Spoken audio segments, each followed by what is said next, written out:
believed in miracles. I especially went and grabbed that clip. Welcome, everyone. Yes, that was a very, very truncated intro because I'm very tired. How's everyone? How late did you guys stream to? It wasn't long after you left. Like probably 10 minutes longer. Just wrapping stuff up. Anyway, let's. Fucked up thing is, I went to bed and I couldn't go to sleep for like an hour. So, yeah, I had the same. I needed to wind down. Yeah, it was crazy. So I just listened to a podcast and then drifted off. Oh yeah. So anyway, AOC supporter says there's too much CO2 and you must start eating babies.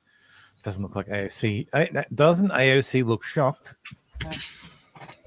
Like she looked in a mirror and saw herself. We're going to be here for much longer because of the climate crisis. We only have a few months left. I love that you support the Green Deal, but it's not getting rid of fossil fuel. It's not going to solve the problem fast enough. A Swedish professor saying, we can eat dead people, but that's not fast enough. So I think your next campaign slogan has to be this: we got to start eating babies. We don't have enough time. There's too much CO2. All of you're a pollutant. Too much CO2. We have to start now, please. You are so great. I'm so happy that you're really supporting the Green Deal, but it's not enough. Even if we would bomb Russia, we still have too many people, too much pollution. So we have to get rid of the babies. That's a big problem. Just stopping having babies is not enough. We need to eat the babies. And this is very serious. Please give a response. Thank you. We'll go ahead. Okay. No, we'll go ahead. No. I think that's more she thinks this person is not a troll, but is actually mentally ill. Yeah. Well, here's something interesting that I found, and I'm actually surprised I refound it, but bring that up. It's related. It's related. The green square represents the percentage of the Earth's atmosphere that is CO2. We're definitely getting a flag for climate change this episode. CO2. The white square is the CO2 produced by human activity. All of Europe just contributes just 16% of that white tiny square. Let that sink in. Yep. So just for perspective. See what So the note is no, not needed. Oh, useful. Thanks.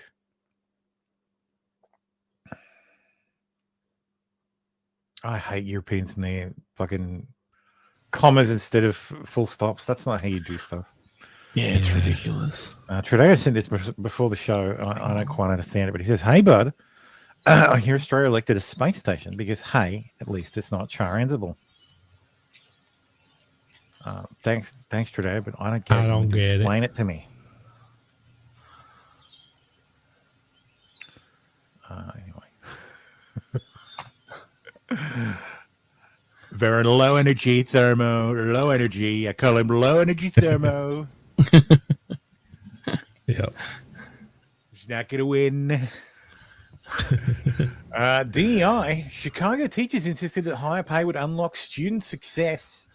The city obliged hiking per student spending by 70% and boosting average teacher salaries to $100,000. I wonder if there's anything to do with the mayor being being high up in the union. Sure that's nothing to do with that at all. The result, failure on a grander scale. Today, just 11% of black students in Chicago are proficient in reading, a tragic monument to the bankrupt promises of a broken system. That's rough. 11%. I can read. I'm gonna learn to read. Yeah. You just open the door, please. No, tips, please. No, I don't want to tip you. Fake. Immediately fake. You just open the door. This is a rule here in this country. You have to give me the tips. No, it's not. I've never given any other Uber driver a tip. Look, I need to get out. I don't care. I need tips because I give you that service. I drive from a long distance. Well, it's not really been the best service. This car is a mess.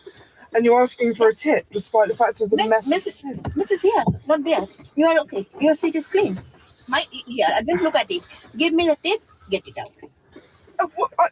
Can't you just let me out? I have paid for this service. No, you paid okay, you paid whatever that will go to that company. I need tips for myself. I paid for the ride. I need tips. That is the rule. Do you understand? You are not understanding what I'm saying. I have understood that you want a tip. Yes. But tips are optional. You don't I ask know. for Who says them. it's optional? It's a mandatory in this country. You don't know the rules. You people are really, it's a problem. If you want taxi, you want a car ride, and you don't know the rule at all. I have never, ever paid for tips, ever in my life. I don't care. I am here. I can see the building. People are waiting for me inside. Just let me out the car. No. This door will not open. I will break the window. No way. I'll call the police. No way. I don't know if you understand how cars work, but unless the child lock is on, you can open the door. Like it can be locked, but you can unlock it from the door. Yeah. Yeah, she did try opening the door. Yeah. You could see. But if the child locks on, the driver has to get out and let you out. There may be newer vehicles where it's got like a remote. No, this is bullshit. Like this. Oh is yeah, no, it's fake. bollocks. I just think it's hilarious hearing what did she say? It was a few moments ago. Because the fact that you're no, because the rule is here. Police don't support you. Police support me. Do you understand? You're holding me hostage in this car. I am not holding. I am saying politely, madam, can you give me the tip? This is the rule of this country. Don't break the rule. Understand? Just the tip. Yes, but you never explained that when I ordered the Uber. No, I know it. You know it already. Okay, fine. I said last time, give the tips. Otherwise, just sit there and sleep. Okay? No, because I need to be in this place. People are waiting for me inside. People are waiting for me also. You know that I'll go somewhere else. I have to pick up somewhere, but I'm not doing also. I can't do that because of you. Why don't you understand? Well, I'm pretty sure you're losing more money by waiting here, asking for me to give you a tip. I need tips. That's the rule. You need to pay. Then I'll allow you. Okay, look, I need you to let me out of this car right now, okay? No, I am not going to let out, bastard. Stop, sit here, pay the tips, go. No, you are not listening to me. I need you to let me out of this car now. No. Just sit there quietly. Shh. No, I'm not taking this. No, I'm not taking this. If you break, I'll call the police. Don't make a mess, okay? Sit here, stop, shh, calm down. I cannot believe you and right go now. Gently. No, don't create the scene, please. No, I need to get out of this car. I said don't create the scene. Just sit there.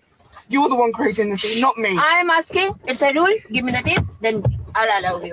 No problem. No, please. The door's not opening. Oh, it don't open at either because I need tips. You need to give me the tips, yeah? Could you just open the door, please? No, tips, please. Yeah, that's fake. Fake as shit. God, stop engaging with these fucking people. Like, Jesus fucking Christ. But we engaged. We watched it. I hate it a lot. Well, okay, so the question is, what would you do in this situation? Headlock. The door wouldn't be locked. Well, that too. No Uber driver's going to do that. It means every passenger who gets out of their car, the driver has to get out. Unless you want to be a fucking chauffeur.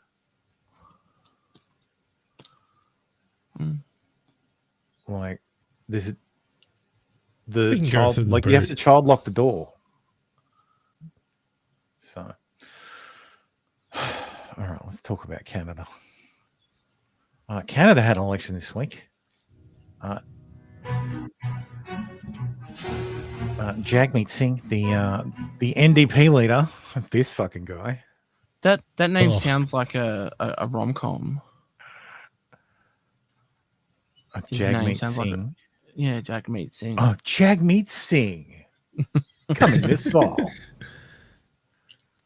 Unfortunately, the Liberals won. Pierre Poilievre apparently had the Conservatives had their best performance since 1998, winning 41.7%. 1988, yes, winning 41.7% of the vote. Unfortunately, it was not enough, and he ended up losing his riding as well. So yeah, How much? So 4%. Let me 4 percentage points. Pull up his writing. Jesus, why is it so zoomed? It's 200% zoomed. Christ.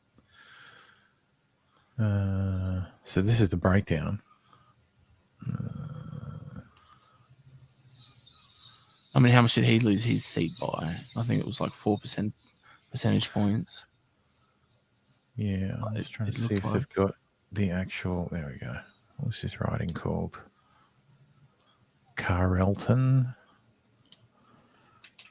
Oh, for God's sakes! Of course, why? In Vancouver, Ottawa. Fuck's sakes. Fucking Canadians, man. Your website's shit. His writing's not there. It's not in the battlegrounds. Oh. Well, it's not a battleground anymore. He lost. Well, it will be next time. Yeah, true. We can't see the drop down, by the way. Oh, can you? Okay. No, that's you've never been able to see them on stuff like it's a way that software captures it. It doesn't capture drop down boxes unless they specifically program that in, because like Discord doesn't do it, and it's weird. Carlton writing. But yeah, he lost his seat. What was interesting was this was the fucking ballot. Holy in his writing. Jesus. Yeah. Almost as bad as the Senate ballots. It's worse. There was something like 91 candidates in his writing. And it's all mandatory, I bet you. So they his did writing? Yeah, in his writing, yeah. What does that mean? His writing is they use writings instead of electorates. Oh, okay. Gotcha. So there were 91 candidates on the ballot in his writing. It was organised by the Socialists, like the Socialist Party of Canada. To have so many. Their protest. This is their protest against the. So when the Liberals got in last time, Trudeau promised to change the voting system so that there'd be some sort of proportional representation. And then once he got into power, he was like, nah, I'm not going to do that. God. Changed my mind. And then didn't. So this is their protest. They were going to do flood the ballot. To flood the ballot with just ridiculous, just names. Just random people who get just like 1,000 independent individuals in the riding who want to cause trouble. So yeah, you have to hunt down Poilievre's name and check it. It also makes it harder for the Electoral Commission because they're not used to ridings having that many people. This is a very unique ballot for Canadians. It's the first time a ballot has had to have two columns, makes it harder to count. So very, very, very hilarious. But they were going to do it in Carney's riding, but he waited to the last minute to pick a riding to run in, so they couldn't do it. So they couldn't do this. So it's weird. Canada's weird. You can sort of they let you just hop around. Like you can choose what riding you want to run in. It's so weird. Not like Australia. So you think he got screwed because of this? Partially. Ballot? Look, he This isn't why he got screwed. This is maybe 10% of why he got screwed. Okay. Let me see if I can break down. So this wasn't the 4 percentage points. This was like half of a percentage point. Yeah, that's not going to be the whole thing. Carleton.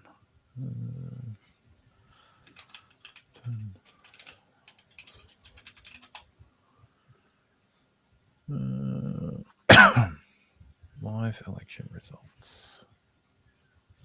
Toronto Star. Fuck off, you're not getting my email.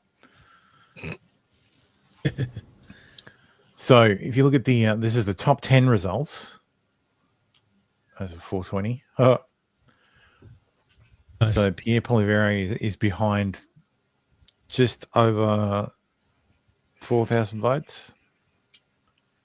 So everybody who voted for the NDP meant to these ones. So if the sum of the independents, like all the independents, adds up to the margin, 3,500. It could have impacted it, but I doubt it. Yeah, that doesn't add up to 3,500 votes. So not enough to swing the race. No. So no, that's not why he lost. He lost because his riding was vulnerable. He lost because they ran a campaign that was basically focused on removing the carbon tax, and the first thing Mark Carney did was to remove the carbon tax. When they were very close to Trump in style, and then Trump was elected and basically threatened to invade Canada, and with the trade war, he had to run away from Trump. If you listen to someone like Viva, it's because Pierre Poilievre didn't go on his podcast, didn't go on enough podcasts, didn't go on his live stream. Yeah, but that's why he lost. If only he'd gone on Joe Rogan. America is a unique situation. Yeah, like 350 million people, and it's all skewing towards new media, not the old shit. But Canada is full of boomers. It's a part of the empire. It's essentially still part of the empire, and so it's not like there's not the American gung ho freedom, yeehaw, drive towards there's innovation. It's every country there's an area that likes that. Oh yeah, but and in Canada it's called Alberta.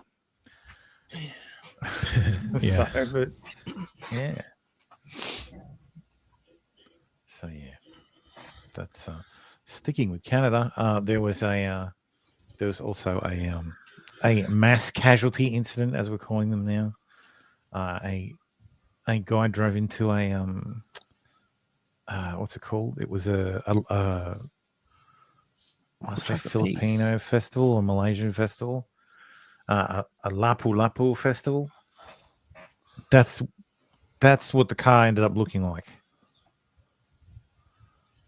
So the suspect is apparently known to the police. The person we have in custody does have a significant history of interactions with police and healthcare professionals related to mental health. Huh. I am unable to publicly identify the person who is in custody because charges have not yet been laid.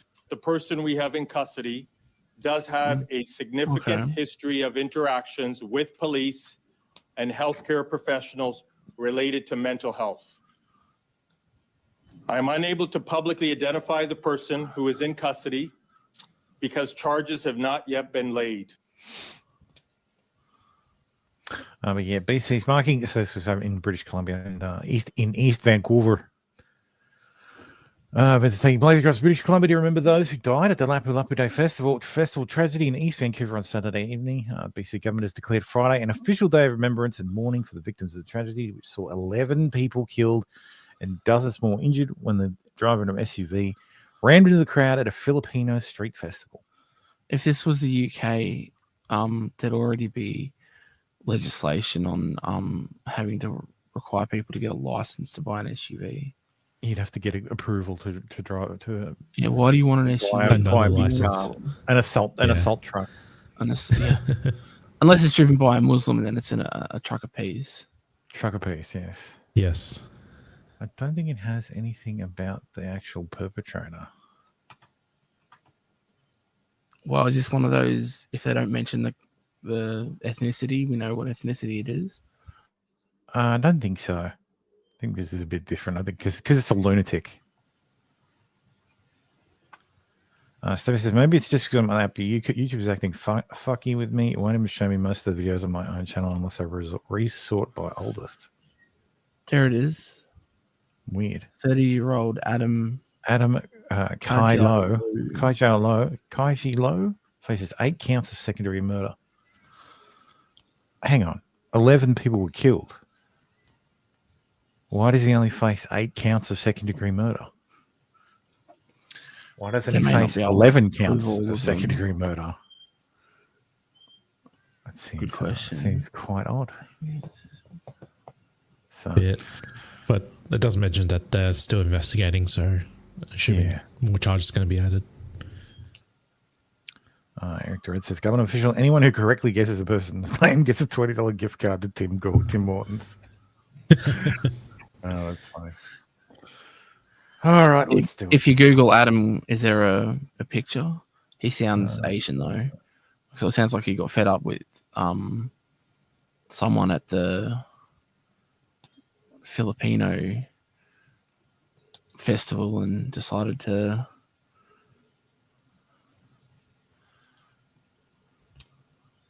Doesn't look like. Damn it! Fucking.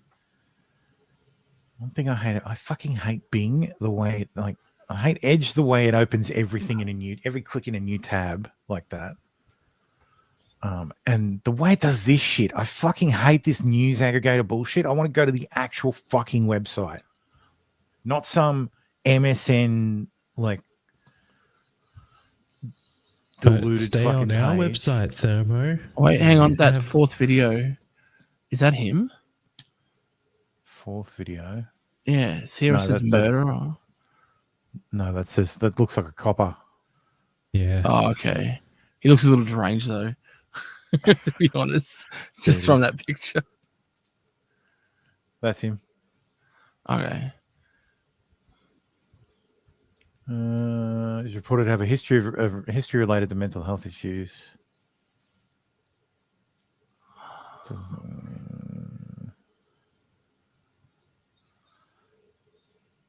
Honestly, it sounds like an similar to the what was his name? The Christmas pageant. Grounds. Oh, Daryl Brooks. Yeah, sounds somewhat similar to the Daryl Brooks thing. It's a publication ban. So they can't. Not only has BC's common. Judiciary expunged his record from e-search, but they also invoked the publication ban I predicted, making no mistake. Feckless cucks occupy the hallowed halls of the legislature. Oh, so they can't even state his name. They can't write articles about it. It's like when they have injunctions here. Use a real browser. I am using a real browser. Yeah, it's just a shit real browser. I just need to change the search engine from Bing to Google. Or Brave or DuckDuckGo or something else. Crazy Rich Asians, a comedy. Oh my god. A mental health issues drives a $60,000 Audi Q7 into a crowd of non-barricaded festival goers without a drop of blood spilled. That I did think that was quite strange because they show the car. There was no blood on it. And there was no blood on that car. Mate, did they go to the trouble of hosing it off? Yeah, but how much? The Filipinos not bleed? I mean, I've never killed a Filipino. If they hose the blood off, that's destroying evidence. Yeah, what? And it could have been. Oh no, they wouldn't do that for photo op. Not that I'm saying it's a fucking false flag or anything. Yeah, but you can hit. I'm not being a conspiracy theorist. You can hit people with a car and not have blood on the car. Yeah. Don't ask me how I know. That car was pretty beat up, so That was pretty fucked up. And he probably hit a couple other things as well, though. Yeah, probably. Yeah. Anyway, let's talk about Australia. Or Netscape. Yeah, Netscape. That's what I mean.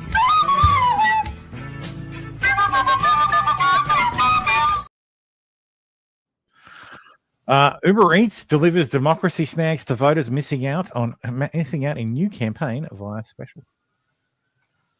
Australians rightly expect a sausage in bread for doing their civic duty. But the reality is many find themselves snagless.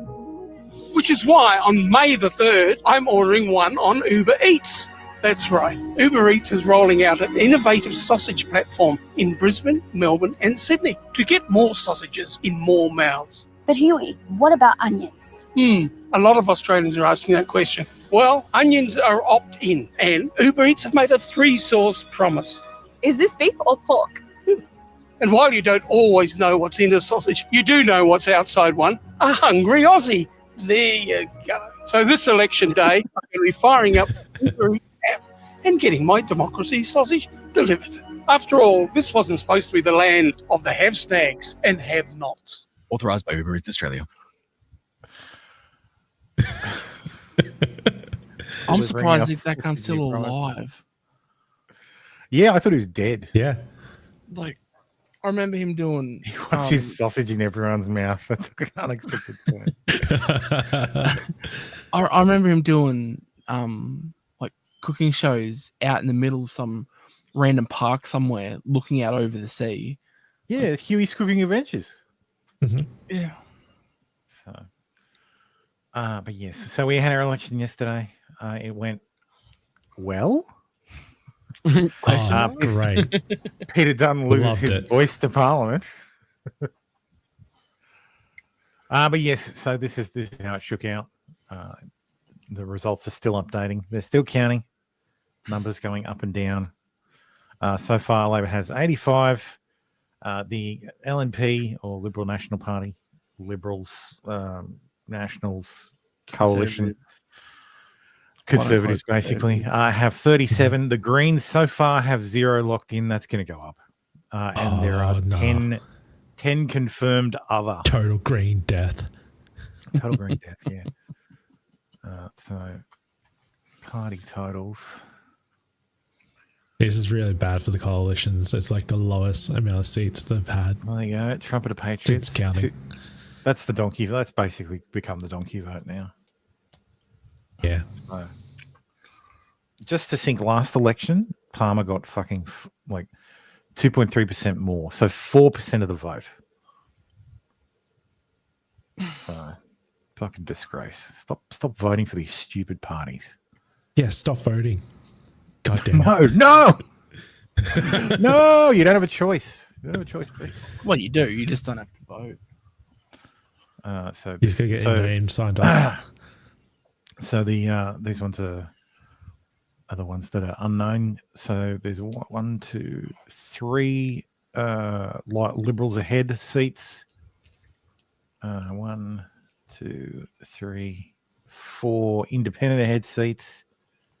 2 green ahead seats, and the rest are Labor seats. So Labor's probably going to be at 90, maybe by the end, the way it all shakes out. So this was the YouGov. This was the YouGov estimates. So they, I reckon they did pretty well. They were close. Yeah. They were close. Yeah. I mean, everybody like I don't know anybody who was like, yeah, this is absolutely what's going to happen. So YouGov's probably pretty fucking close. So the LNP is probably going to end up with 40 seats. Labor's probably going to end up with 90. Probably maybe 90, maybe 90. So either way, they've got a majority. Eric says, as a dumb American, I assume it was a good Aussie election as long as Daniel Andrews wasn't elected for anything. Well, yes, this is correct. Yes, Daniel Andrews wasn't elected. So Peter Dutton, who was the leader of the Conservative Party, lost his seat. I see a lot of people drawing parallels to Canada. This is not the way. It is. While Trump was a minor factor, and the Conservatives did run away, what appears to have won the election for the Labor Party is everybody who didn't vote for the two major parties preference Labor first, like preference Labor before Liberal. So, personally, I think it's because Peter Dutton's not a likable person. Policies weren't exactly great. He didn't come off well, and Australia doesn't really like cops. Yeah, well, that was when I went to bed. The missus was still awake, and that was her thing. She's like, Australians don't like police. Like, they don't trust them. And I think COVID really showed that when you've got people protesting who have one ideology, like Black Lives Matter or any of that bullshit, the cops just march them through Melbourne. You get that's exactly right. We had protesting against COVID, and they get their head stomped in. Well, bring out the rubber bullets. That's exactly right. People were getting chased through the park, getting shot by rubber bullets. So the Americans were outraged because, you guys were locked down, but it was okay for Black Lives Matter protesters. Here, Black Lives Matter protesters were fine, but anti-lockdown protesters were fucking shot at. So, yeah, bit fucking different. The other thing is the liberals tried to play the culture war card. Doesn't really work here. Nobody really cares about that.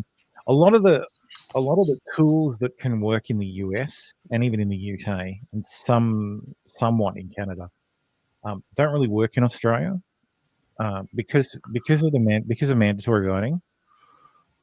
So because everybody has to vote, it means turnout is usually in the high 90s. I think it was like 96.8, 98.6, something like that.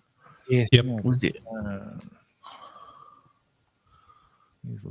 It just means everything goes to the center. Two-party preferred. Count progress. No, information and results. First preferences by party. No, I want first preferences by party and vote type. So 5% total so far is informal. It's 96. So 96% has voted. Yeah, that's pretty good. That's pretty much as good as you get on the turnout, and 5% of those either filled in the ballot incorrectly or didn't vote, intentionally spoiled their ballot, which is your right to do. So someone did something dumb and wrote in Trump. Yeah, there's people who do that. There's people who donkey vote. There's there's plenty of stuff. Anyway, so yeah, we'll have more details next week, I guess. Next week. As to the final shakeout. No idea on the Senate.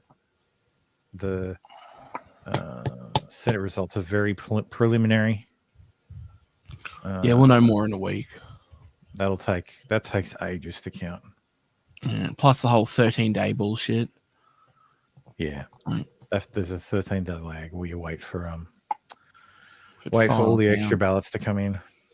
So but yeah, anyway. I kind of get the 13 days. Like if you're I'm on a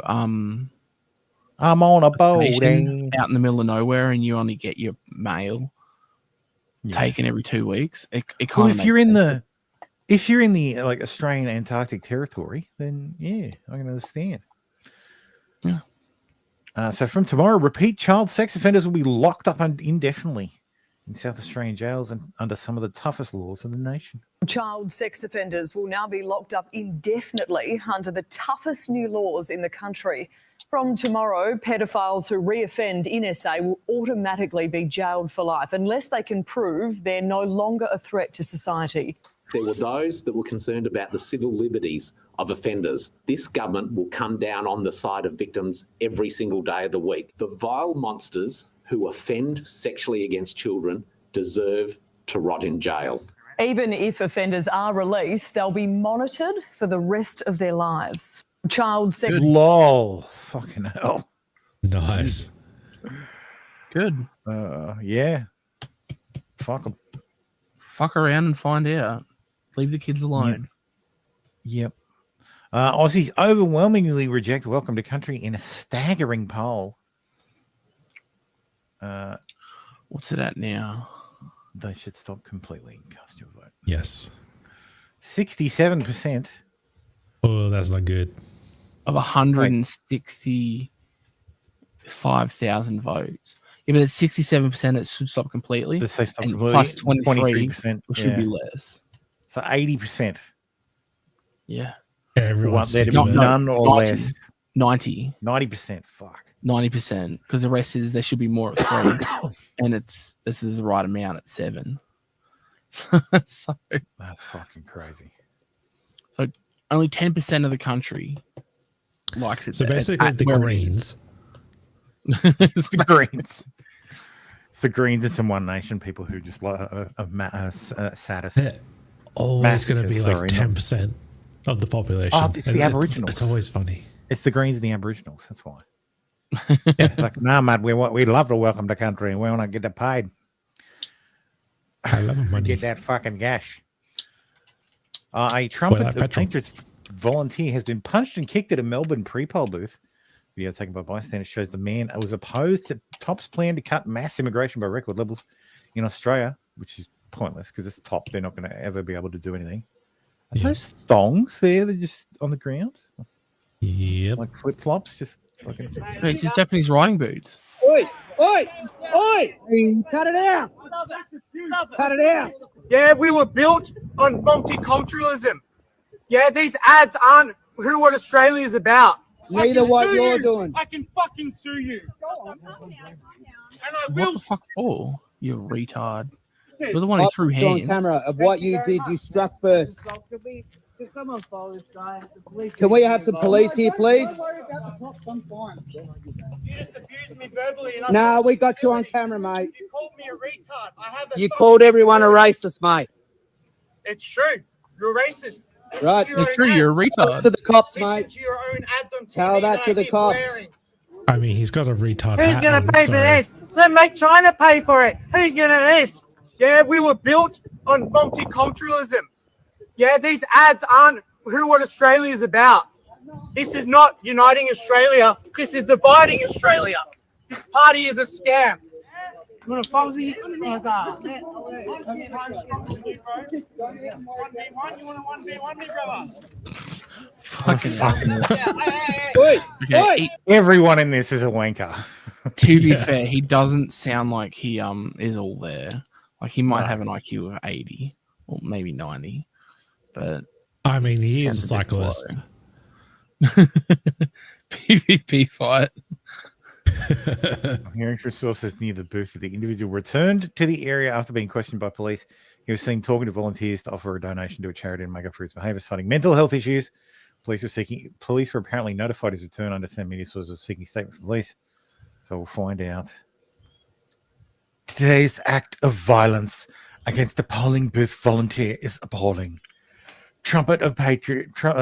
Democracy is a contest of ideas that political participants present to the Australian people. All Australians are entitled to be safe when participating in an election, supporting a party they believe will grow and shape the nation they love. I can confirm the victim is currently receiving medical support.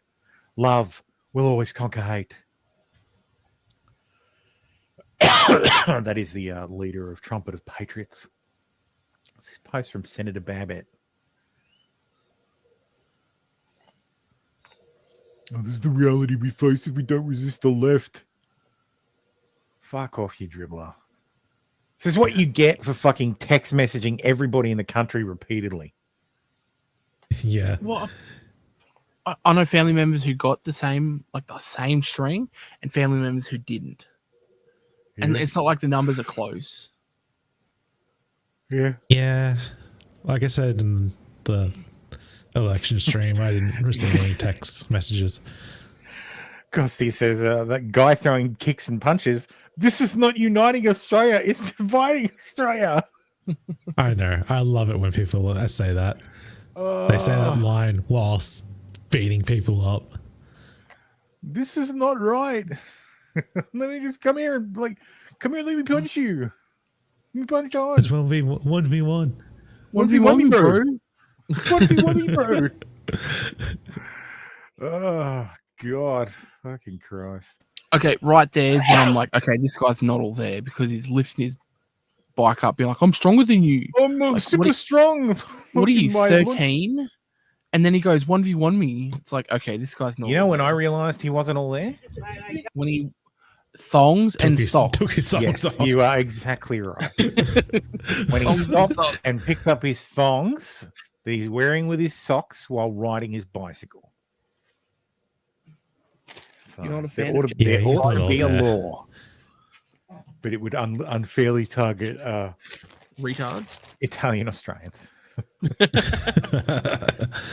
said the same thing I did. Alex Burnson says the New York Times story in the January DC plane crash hides its takeaway until the last sentence. The lady helicopter pilot ignored multiple warnings from her right seat about altitude and directly telling her to turn away and flew straight into a passenger jet. The end. Missteps, equipment problems, and a common but risky practice led to fatal crash. The Black Hawk was 15 seconds away from crossing paths with the jet. Warrant Officer Eves then turned his attention to Captain Lobuck. He told her he believed that air traffic control wanted them to turn left towards the East River Bank. Turning left would have opened up more space between the helicopter and Flight 5342, which was headed for runway 33 at an altitude of roughly 300 feet. She did not turn left. Clearly doesn't like. Yes, there were other factors that allowed her to screw up and kill herself and almost 70 other people, but she was the one flying the Black Hawk, and she repeatedly ignored warnings. Captain Lobuck said she would, but 2.5 minutes later, the Black Hawk was still above 200 feet at dangerously high level. Was this the Black Hawk at DC? Yeah, the one that flying over. Yeah, the one over here. Yeah. FAA maintained an altitude of no higher than 300 feet for that part of the route, meaning an altitude of 400 feet would have been unacceptable and could have positioned the Black Hawk uncomfortably close to departing or landing airplanes. By about 8:44 p.m., it seemed to be in a more appropriate spot. As the helicopter approached the key bridge from which it would fly along the South River, Warrant Officer Eves stated that it was 300 feet and descending to 200, necessary because the maximum height for its route is closer to the airport. Closer to the airport, it dropped to 200 feet. But even as it reached that juncture, Warrant Officer Eves evidently felt obligated to repeat his instruction. The Black Hawk was at 300 feet, he said, and needed to descend. So this, those misogynistic air controllers were mansplaining to her. Yeah. That's exactly right. She was on a check ride trying to get certified to be allowed to fly the route with regularity. There had been a near miss the night before. There had been a briefing on that. Not listening to her instructor would have failed her. Could it have been her rank versus his rank versus hers? We'll never know. He's a warrant officer. That she was a captain, so he's a chief warrant officer. Below her or above him? Well, as a chief warrant, so he's a chief warrant officer too, and she was a captain. So he would have in that situation, he would have been in command. For those unfamiliar with military rank structure, she was a captain, 03, and he a chief warrant officer. In this scenario, it is almost certain the warrant officer held command precedence due to warrants in general being all-round subject matter experts in flight. Warrant officers are strange. Like they're like because you have officers and then you have enlisted, but then you also have warrant officers. And like I said, warrant officers are subject matter experts. So if you need to bring someone into the military who's very good, and you, instead of giving them a commission, you commission them as a warrant officer. Okay. Dates back to old-timey times. So you think she could have been, well, I know better than this person. This person's just trying to. I think she was just a shit pilot who probably shouldn't have been behind the wheel. Speaking of someone who's shit, I wanted to bring attention to this because Laura Loomer is a fucking moron. F-35 fiasco, Lockheed Martin's woke agenda, and the betrayal of American taxpayers. It's time to shine a spotlight on a scandal that's been quietly draining our national resources while compromising our military readiness. Every single day, Lockheed Martin, a company increasingly obsessed with pushing a woke agenda, is delivering F-35 fighter jets that are simply not ready for combat. This isn't just a minor hiccup. It's a multi-billion-dollar betrayal of the American taxpayer and our national security. This should be getting way more attention and scrutiny than it currently is. The F-35 program, one of the most expensive weapon programs in history, plagued by delays, defects, and downright incompetence. The U.S. Air Force is being forced to accept jets that lack functional radar systems. Yes, you read that right. No radar. It's being installed after delivery. It's not like they rock up with no radar and they go, oh, well. According to this report from Inside Defense, the F-35 program has shown no improvement in software development testing, with critical systems still lagging behind schedule. Pentagon's own assessment confirms that these jets are not combat ready. They're being rolled out as if everything is fine. And we're just a company that delivers half-baked fighter jets to our brave men and women in uniform. So why are they being installed afterwards? What's it called? Supply chain issues. Okay. So if you thought jets with no radar was bad, here's the kicker. About 1 month before President Trump took office for his second term, and right before the busy Christmas and holiday season, Lockheed Martin managed to secure a massive $11 billion contract under the Biden administration. Now, the deal rushed through under the Biden admin reeks of cronyism and deception. Air Force Secretary Frank Kendall, a key figure in the outgoing admin, appears to have done a favor for his buddy, Lockheed Martin CEO Jim Taslett, instead of holding Lockheed Martin accountable for their failures. Biden, blah, blah, blah, blah, blah. But wait, there's more. And actually, it's work. You're probably asking yourself, why are these jets failing so spectacularly? Could it be that Lockheed has been too busy prioritizing DEI and hiring anti-Trump lobbyists instead of focusing on building aircraft? Senior VP of Government Affairs has been described as a Trump-hating woke warrior. When the company is more concerned with political posturing than engineering advice, is it any surprise their jets are rusting at sea? Yes, rusting. No, not rusting. They can't rust. They're not made of fucking they're not made of a material that rusts. It's literally a composite. Like the pictures of them rusting is fucking salt buildup from being on the deck of a fucking ship. That fucking happens. The Warzone reports that F-35C's radar-absorbent skin is deteriorating after just months at sea, rendering these multi-million-dollar jets even less effective. Let's talk about the cost. The F-35 program has ballooned to a staggering $2 trillion over its lifetime. That's not a typo. Trillion with a T. Okay. So, as opposed to brilliant. Brilliant, yes. Brilliant, yeah. Or Google. That 2 trillion number is an estimate of the entire lifetime of the F-35 program. The entire lifetime of the F-35 program. So from from development to retirement, through to deployment, to maintenance, to decommissioning. In 89 the program's meant to run for 89 years. 89 years. Yes. Jesus Christ. So the B-52s that America still uses and is currently upgrading with newer engines will be in service for 100 years in the I think 2030. No, not 2030. They're slated to still be in service in 2060. At which point they'll be over 100 years old. What the main bodies will be? The B-52 in general, it's like this ship of Theseus. Like she gets replaced to the point where it's a whole new plane. Oh, okay. Like Grandpa's axe, he's had 4 new handles and 3 new heads. Yeah, that's right. Okay. That's exactly right. Okay, gotcha. So this person's this person's a retard. And of course, the Doge, everything wrong. This is because Elon's like, oh, this plan is stupid. Drones do all. And there you go. $2 trillion estimate is the lifetime cost of the entire F-35 program adjusted for inflation. This includes development, upgrade, modification, spare parts, operating costs, personnel, fuel, and other expenses for 2,456 aircraft over the 94-year program life. Okay, so then divide 2 trillion by 204 and then divide it by 94. That'll tell you how much each plane costs for each year. Yeah. Like, okay, what is it? 2 trillion. How many zeros is that? 9 zeros. No. 12 zeros. 9, 10, 11, 12. Divided by 2. What was the number? 2 something planes? 2,556 aircraft. 4, 5, 6 equals each plane costs $814 million, and then divide that by 94. Each plane is 8.6 million a year. A year, yeah. It's like you're buying them on layaway. Yeah. I think there were some good quotes here. No, something about war being expensive. Yeah, war's expensive.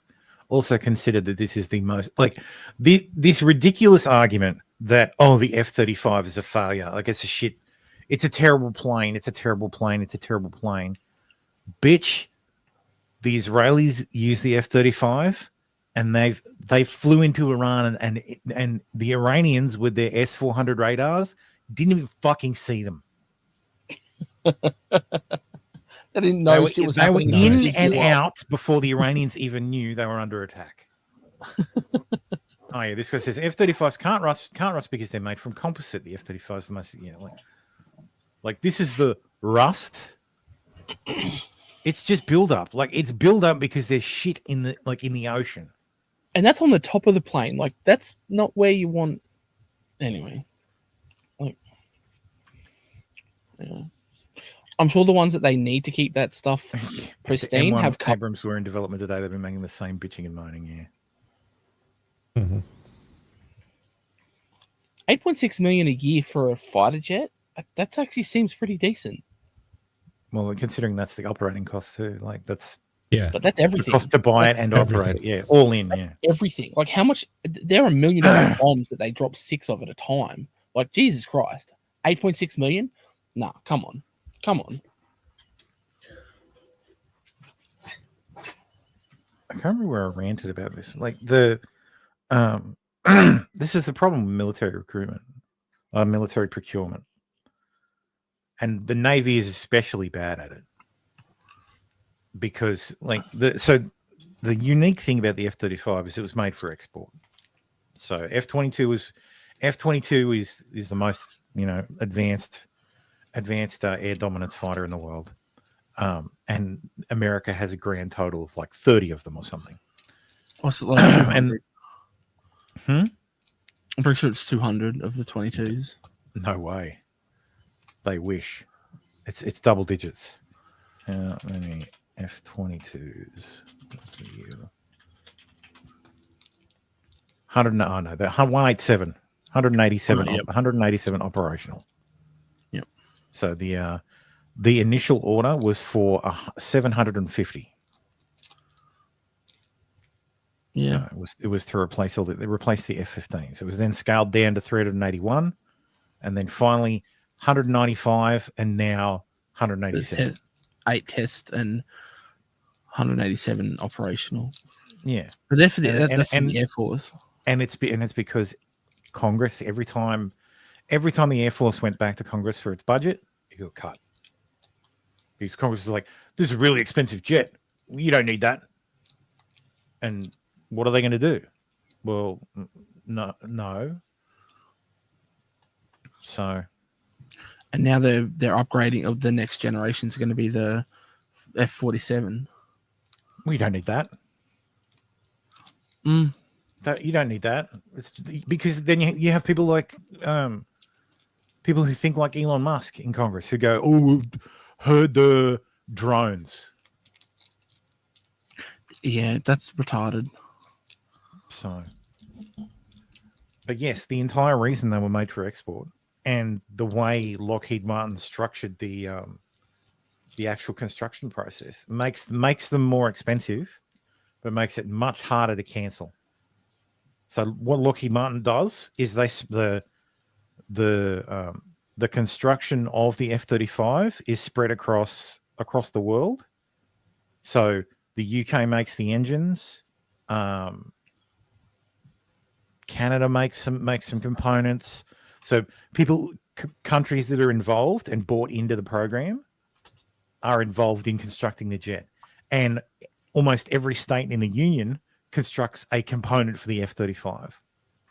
And they do that because they know when they go to Congress, there's going to be a congressman who says, no, this needs to be cancelled. This needs to be cancelled. It's a really expensive thing that we shouldn't be spending money on. Oh yeah. And because, every state in the union has to is getting jobs for some of it, it's less likely to be cancelled. That's why the F-35 is going to end up with so many fucking jets being built. And the problem, and the F-22's problem was economies of scale.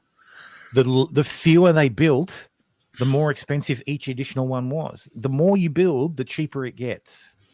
Because you spend all this money on development, and then you refine a design, and then you refine a design more, and you refine a design more, until finally you get it nailed down, and then you can manufacture them at scale.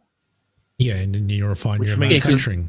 The first one costs you $5 billion, but then the next 50 cost you $5 billion total. $1 billion. And then the next 100 after that costs you $500 million, and then and it gets less and less. So the 35 number built currently is 1150 plus as of April this year, because they're not just building them for the US. They're building for plenty of other countries, and Elon Musk's like, cancel it. I need to cancel it. Well, you still be building it, idiot. Other countries have orders. So, and then Trump starts talking about kill switches, and then everybody starts going, well, hang on a minute. We never thought you might have a kill switch. What the hell? Yeah. So yes, my point is Laura Loomer's a fucking moron. Then every country's like, hang on, we're not going to order, we're not going to pay for ours anymore. And turns out that $1 billion or $500 million cost per plane skyrockets because every other country has decided not to buy the F-35. They've already ordered, and then it becomes back up. And there's to $5 still billion countries each. There's the order can get. They're still taking orders. If countries want the F-35, and the US allows them to buy it, they can go and say, "Hey, we would like to buy 100 F-35s." They won't get them till the 2040s, but still. And that's the thing. Like you're making a jet that is meant to be the cutting edge for the next 50 years. Mm-hmm. Like development of the F-35 started in the 90s. Like the F-22's development started in the 70s. So, and also it was meant to be one jet. Now it's 3. This is the other problem with procurement, because Army, Navy, Air Force, Navy, and Marines all wanted a jet, and they all thought, oh, it'll be easy if we all just use the same jet. But the Navy and the Marines want vertical takeoff capability. The Air Force doesn't give a shit about it because they have actual runways. Yeah. The Navy needs to be able to land on a short runway. That's right. Yeah. The Navy needs tail hooks. Needs a hook. So the fuselage needs to be extremely strong in that area. But the Marines don't give a shit because they'll land vertically. That's right. They just need strong landing wheels. So essentially 3 jets that look similar. Well, you end up with 3 different models, which makes it more expensive. But they use common parts. Yeah. Anyway, moving along. Disgusting Democrat Minnesota lawmakers kill legislation to report repeat violent criminals to ICE following testimony by man whose mother was beheaded by an illegal alien. I just want to point out the Gateway Pundit is like a far right news outlet, but they've got Gateway Hispanic. So you can read your far right news that's anti-Hispanic in Hispanic. Oh, that's very handy. I just thought that was funny. That is pretty funny. Oh, look, it's on Rumble. Here today, my name is Charles Thayer. I'm here to talk about the death and brutal murder of my mother, America Thayer. In order to understand the true impact this has had on my family, you should probably know a little bit about the history of my mother and I. She and I were both born in Dominican Republic. She had me when she was 16 years young. When I was 4 years old, we legally migrated to the United States together. She was so excited to start her new life with my father and I in the promised land, the home of the free, Los Estados Unidos. Being that she was such a young lady, it literally felt like we were brother and sister still learning the language and culture together. I loved having such a young mother. I always thought I was so lucky that I would be able to share a very long life with her because of her age.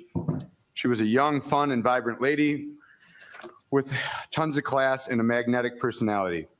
Everyone she came in contact with would fall in love with her, and she had a smile that would light up any occasion. She's very loyal to my much older father and stayed with him until he passed at the age of 81. After that, she was in a transition stage in her life and decided it would be best for her to be closer to her sister. Uh-oh, transition. Uh-oh. She moved to Atlanta, Georgia, where she could start a new chapter. My mother and I were in regular contact. We always made it a point to stay connected. About 7 years ago, my mother told me about a new guy friend she was talking to. Of course, we all wanted her to be happy, so we embraced and supported her having a new relationship. Shortly after they started dating, my mother would call me up regarding the financial issues she was having and not being able to pay her bills and make ends meet. This was odd for her to do. After sending her money several times, she continued to ask for more. After sending her more and more, she continued asking about once per month. And I also received a call from her concerned boss of the retail store she worked at, asking me if I knew anything about this new guy she was dating. Her boss told me she was starting to miss work regularly. She also told me that her new boyfriend would take her car while she was working and return it to pick her up after her shift. She said he would even sometimes wait all day outside the store for her to finish working. Everyone knew something was off about this relationship and had a very, very bad feeling about him. This went on until my mother was eventually fired for the first time ever from her work. Since all this was so odd, we as a family began getting more and more concerned about who this new boyfriend of her was. We ended up doing some research on him and found out that he was an illegal alien and a convicted felon in another state. Lol, of course. Yep. What was even more scary was that he was convicted of trying to stab his previous girlfriend and went to prison for it. My mother would regularly try to convince us that he was a good guy and he would never hurt her. That was until she called me up a few weeks later crying about him beating her up, and she ended up having a broken wrist. This is when we knew she was with a woman abuser. We still never would have imagined what would eventually have happened to her and why we're all here today. The concern we had for her would remain, but the contact I had with her was becoming less and less. I would only hear from her when she was needing me. Anyway, he ended up beating her skull with a blunt object and cut her head off at the neck in broad daylight, right in front of a busy intersection while she was still alive. Jesus fucking Christ. Fucking hell. The only question I really have left is, anybody on any side of the aisle would ever have a problem with reporting dangerous criminals to ICE so they can be considered for deportation immediately. The Cuban illegal Alexis Sabrot later had his conviction for first-degree murder overturned and was found not guilty in 2023 after a judge ruled that a mental illness prevented him from understanding his actions were morally wrong. Oh my God. I fucking hate it when they do that. Like, you've got to be fucking kidding me. Mm-hmm. We can't return him because the Cuban government is bad, okay?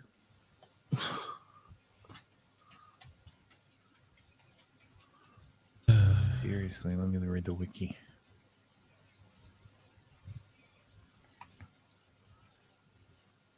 They'd been together for 7 years. He was an illegal who was wanted by ICE. Domestic assault charges in Minnesota and Louisiana, a DUI and running from the police. They attempted to deport him in 2012, but Cuba would not approve his travel documents, so he remained in the country. Fuck you, Cuba. You get airdropped if that happens. Without a parachute. With a parachute. Don't want you to die. Optional. Parachute's optional. Yeah. An altercation broke up after Thayer told him that she wanted to break up with him. He pulled out a machete, which he often carried with him, and beheaded Thayer. Holy shit. Around 2:30 p.m., the Sharpek Police Department responded to a report of a headless body dumped from a car. Jesus. They found Thayer's headless body along with her head lying near her car. She was pronounced dead on the scene, obviously. Machete and bloody clothing in the recycling bin near an alleyway. All right. Fuck this judge. He had a mental illness and couldn't understand that it was morally wrong, but he knew to dump the fucking weapon and his clothing. He knew, like, that's bullshit. Yeah, it's always been bullshit. He was acquitted of the killing by reason of mental illness. Fuck. Is he at the very least in a fucking nut house? Or is he just wandering around? Look at this fucking guy. Yeah, the left judges don't put him in like nut houses anymore. The determination just put him out in the David street. really did crush Thayer's skull with a dumbbell and cut her head off with a machete. While he was on his way to a hearing for a criminal arson case. Oh my God, seriously? Criminals gonna crime. 2 doctors agree that though he understood the nature and legal ramifications of the killing, he failed to appreciate the moral wrongness of the completely unjustified attack. So he understood the nature of the killing, but he failed to realize it was morally wrong. That's irrelevant. That's essentially arguing I didn't know I couldn't do that. And now I know. I'm sorry, Your Honor, I didn't know I couldn't do that. That's... Yeah. And I'm sorry, if you can't appreciate the moral... There has to be some rule written that says if you can't appreciate the moral wrongness of caving someone's skull in and then decapitating them, you can't be part of humanity. Yeah. Like you are too dangerous to exist, to live. Yeah. Bullet to the head. Oh no, the son behead him. Give him the first option. After the murder and after getting treatment, Sabori told a doctor that Thayer died in a grisly accident in which he tried to open a vehicle's stuck air-conditioned vent by using a machete. It got stuck. He and Thayer worked together to remove it. It came loose under their combined effort, but it slashed her neck, decapitating her, he maintained. Fucking doubt it. When asked what he thought, he realized that when he realized the machete hurt her, I wanted to kill myself that day from the thought of how it happened. I didn't know what to do. I've never had the courage to hurt someone. But that was long after his initial interviews with the police on the day of the gruesome slayings. Speaking to the cops after the arrest, Sabrit appeared emotional or tearful, although he's generally controlled his behavior. His thought processes were often quite circumstantial and tangential. Sabrit claimed to think Thayer had hurt him and tried to kill him before. He maintained Thayer intended on seriously hurting or outright killing him on the afternoon. Jesus fucking Christ. Symptoms of psychosis and delusional beliefs continued for weeks after the arrest. Ruling stated symptoms improved after taking antipsychotic medications. The state argued there was substantial evidence of him faking his mental illness. One of the doctors found, however, little indication that subret was sophisticated enough to fake symptoms of mental illness for an extended period of time. Records indicate severe psychosis and mania since at least 2018. Subret landed in a coma in 2017, leading with a traumatic brain injury. Oh, the poor baby. After that, he began to experience auditory hallucinations and paranoid delusions. So go get some fucking... He feels like everyone can hear what he's thinking, the judge wrote. He claimed to have been raped and that medical staff took out his eyes and installed microchips in his brain. Fuck. This guy better be in a nut house. Yeah. Judge ruled prosecutors must submit a civil commitment petition. Remains at the Scott County Jail until the Commission of Human Services takes. So he's going to the nut house. Fuck. Good. My God. I have Trump stuff scattered around here. That's fucking horrifying. Like, Jesus Christ. The radical left Democrats are paying a fortune to have people infiltrate the town halls of Republican congressmen / women and senators. No women senators. These great patriots, politicians should not treat them nicely. Have them immediately ejected from the room. They are disruptors and troublemakers. You must allow your audience to know what you're up against, or else they will think they are Republicans and that there is dissension in the party. There is not. There is only love and unity. Republicans are happy with what is taking place in our country. We all love America. The White House has set up posters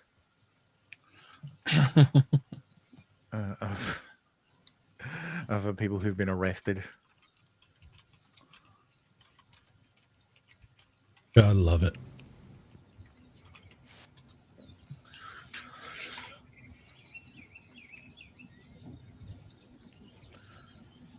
Seems quite strange. What? It's not, because this is exactly where all the reporters stand. Mm-hmm.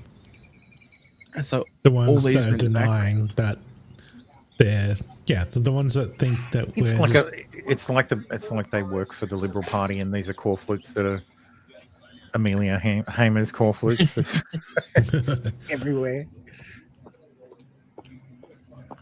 See, there's the press right there, so that they see them in the background. Oh yeah, it's and it's going to be in the background of their shots. Yeah. Well, White House has put up about 100 posters of what they say are unauthorized immigrants who have been arrested for violent crimes. You can see them there on the driveway of the White House. If you look here, that's the West Wing just at the forefront, the Executive Mansion itself to the left. But what's particularly noteworthy about this location is it is right directly behind the positions where TV correspondents do their hits from the White House lawn. So therefore, no matter what network you're on, that includes MSNBC, if you're doing a hit from the White House right now, those pictures will be behind you. The White House doing a briefing in about a half hour about what they're doing here. Maria, your response to this image. So I have to say, one of the biggest challenges that we have with the deportations that we know of so far, for example, with Kilmer Abrego Garcia, we don't know if they've had due process. We don't know if, in fact, these individuals do have a rap sheet. So I would encourage those individuals that have that as a backshot to blur those people out. The job of journalism is to ensure that we are presenting the facts. That we are cross-referencing. We know that PolyFact actually checked the Trump administration because of an earlier picture that they released on Kilmer, recognizing that it was altered, that it was false, that they had placed gang signs, tattoos on him that weren't real. And so I would really, the press. All right. Whoa. Hold on a second. They didn't put gang signs on him that weren't real. They put what the interpretation of the gang signs were, the marijuana leaf, the the cross, They the skull. basically put subtitles. They translated it. They added a translation over the top. That's not the same thing. Now, we'll talk about Trump getting confused about that, but I think I've got that somewhere. Didn't we talk about that last week? We did, but he did an interview this week. I did another one.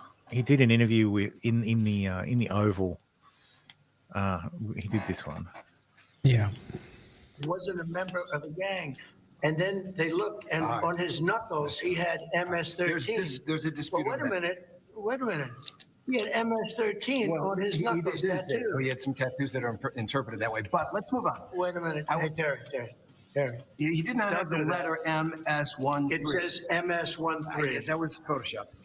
So let me That was Photoshop. Terry, you can't do that. Hey, they're giving you the big break of a lifetime. You know, you're doing the interview. I picked you because, frankly, I never heard of you, but that's okay. I picked you, Terry, but you're not being very nice.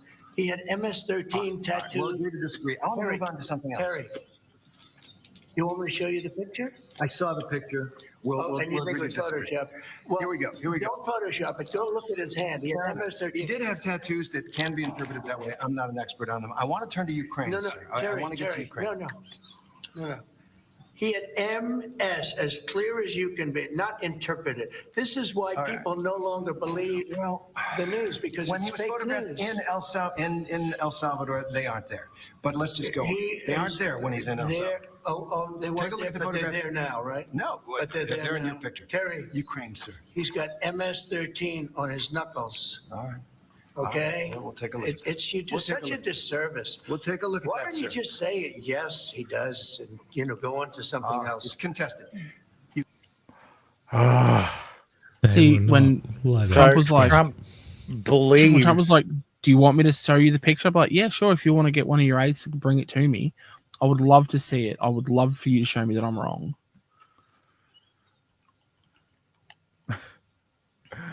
For God's sakes, try again. Since you're blocking the video, I bet it's fucking ad blocker. That's why. Reload. It's up next. Introducing the narwhal. The narwhal. Does it have a horn? Any hairy situation. No, that feels like a. Tangle-free, no matter what you get wrapped up in. Getting into hard-to-reach areas. You can't call it a narwhal and not have a fucking. And I'm joined in horn. Hello to you, Catalina. So President Donald Trump is being accused of holding up a photoshopped image of Kilma Abrego Garcia's tattoo. Tell us more. That's right, Kilma Abrego Garcia, the Maryland man who was mistakenly deported in March to the notorious El Salvadoran mega prison, accused by the U.S. government of having ties to the criminal gang MS-13. Abrego Garcia was deported despite a 2019 court order barring the United States from doing so due to fear of persecution in his home country, as the Supreme Court is demanding that the Trump administration facilitate. You should always be very suspicious when at a press conference someone rocks up with like well printed signs that are well composed, like bring Kilmar home, because that means one side of politics is behind it. Yeah, someone's paying for that. Someone's Return paying to for the it. US. Trump has thus And printing far ain't free. refused this request. And that shit's not as like the $15. administration continues to Yeah. insist without evidence that Abrego Garcia is an MS-13 gang member, despite ICE officials initially admitting that his deportation was an administrative error. Now, to prove these claims, President Donald Trump and the White House displayed what they claim to be such evidence. This black and white close-up don't make it big photograph or of a anything. hand. The Trump That's not black and white. identifies in That's this post color. as Abrego It's Garcia just washed out. with Jesus tattooed Christ. knuckles, where you can spot, if we take a closer look, 4 different symbols. One is a marijuana leaf. The second is a smiley face, a cross, and a skull, as well as the letters spelling out MS-13. Donald Trump wrote on his Truth Social that this is the hand of the man that Democrats feel should be brought back to the United States. They say he is not a member of MS-13, even though he's got MS-13 tattooed onto his knuckles. Many argue the contrary. Okay, so when we covered this last week, we all gave Trump the benefit of the doubt, and we were like, no, he means like he knows that's not the letters aren't actually there. He's saying it means MS-13, but he's obviously conveying that though that means MS-13, it isn't actually MS-13. It's marijuana leaf skull cross for the one, smiley and cross skull and skull for the 3. Now, I don't know. I don't understand the interpretation there, but I guess I can see it. Marijuana. I don't know. The MS is clear as day. The 1 makes sense. I don't know how you get 3. How a skull becomes 3, but yeah, we all thought like, oh no, he's not being literal. No, but he was being literal. So he just boomed it. Someone handed it to him, and he's boomed it. But the media is like, oh, this was photoshopped. But it's like, no, that's not. No. That's not what. So we read into it charitably. We were like, no. He means those can be interpreted as MS-13. Yeah. Someone handed him this is a gang tattoo that means MS-13. A photo. The media's gone, no, this has been photoshopped. The letters MS and the number 1 and 3 aren't on his hand. And it's like, yes, that's right. But no one was saying that. But it turns out Trump was saying that. Because he boomed it. Because he boomed it. Wait, what do you mean? You could see it clear as day. MS-13. Including Linda Higgins, who is a former Minnesota state senator, expressing doubt over the authenticity of the image held up by Donald Trump on this post, saying these letters were photoshopped. Well, Catalina, was this image photoshopped or not? Well, Yinka, according to the evidence out there, it seems that the MS-13 letters were digitally added onto this photo that Trump is holding, and that the White House also posted. They aren't actually part of Kilmer Abrego Garcia's tattoos. The main proof that is this photo was photoshopped, being widely shared by users on social media, shared originally on X by El Salvador President Nayib Bukele when Abrego Garcia met with Democratic Senator Van Hollen in the country on April 17th, who traveled to El Salvador in the hopes of aiding his release. A recent picture that we'll take a closer look at, where in the photos you could see the MS-13 figure doesn't appear in Abrego Garcia's hand. All we do see are the other symbols, the marijuana leaf, the smiley face, the cross, and the skull. Abrego Garcia's wife has also made a series of posts on TikTok that also capture his tattoos that we've seen on his hand, minus the MS-13 spelled out. So despite this proof, there are those users that are defending Donald Trump, saying that this was added on as an obvious illustration to show that the symbols actually stand for MS-13. Oh, okay, so that's how you get the 3. 2 eyes and 1 mouth is a 3. Meaning marijuana for M, smiley for S, cross for 1, skull 3, which stands for MS-13, a thesis that experts contradict. And I see a source told the New York Post that a 13 tattoo would be mandatory for Abrego Garcia or any other member if they became member of a gang while living in the United States, as more users do support this theory, saying that typically these gang members don't hide their insignia. The White House has yet to respond to media requests. Yes, originally they didn't, but once they were getting picked up, they've started to do it. Also, wasn't to he? Add whether the wasn't he? Didn't he leave his country of origin? He left his country of origin and stay in America. And the reason he was seeking asylum is because he was an MS-13 gang member. And if he went back, he was going to get killed. Scared of gangs in El Salvador. There was a gang in El Salvador that wanted to kill him. That was his excuse for wanting to stay in America. Yeah, I thought because he was a MS-13 member. It was a rival gang. It wasn't clarified as to why.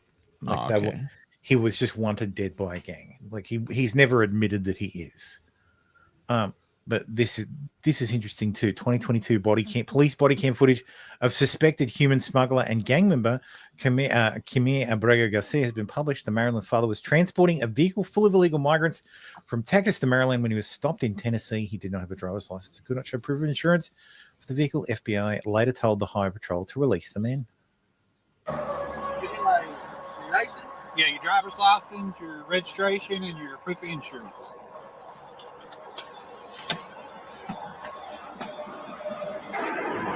Oh my God. Okay, sure. The what? The problem with my license right now is expired, right?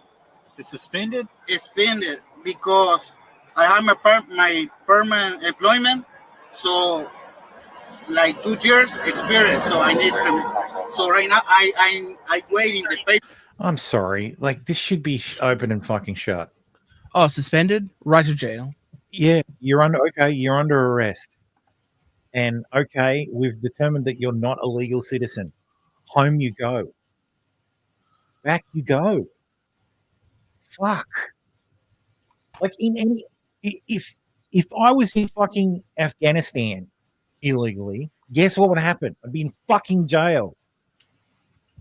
Like if I was in Russia illegally, guess what would happen? I'd be in jail. I'd be deported. Like any other fucking country in the world. If you're busted like this, you're going back. Mm. Like, it's just so fucking absurd that FBI told Highway Patrol to release them. They were smuggling fucking illegals. They were literally trafficking human beings, for fuck's sakes.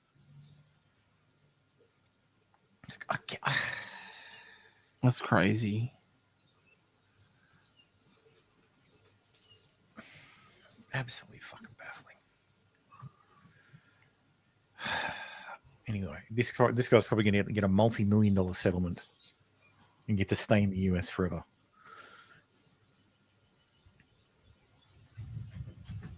Anyway, moving on from this incredibly frustrating story. No, the order barred deportation to Guatemala. Okay.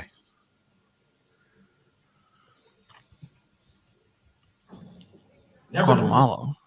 have I called for mass protests, for mobilization, for disruption, but I am now.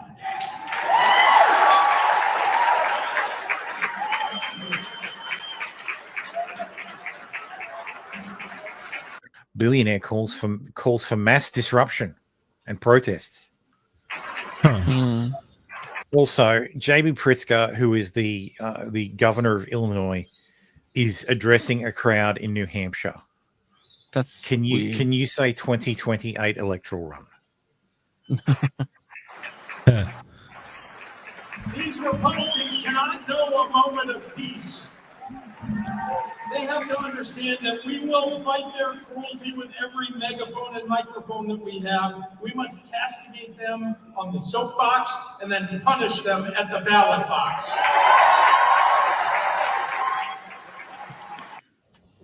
Never before in my life have I called. I'm glad the rhetoric is being toned down. Yeah. Apparently, Trump has declared war on the sanctuary cities. About time. 100-day week with a focus on the president's historic effort to secure our southern border. Later this afternoon, President Trump will sign an executive order on law and order and another executive order on sanctuary cities. The first EO will strengthen and unleash America's law enforcement to pursue criminals and protect innocent citizens.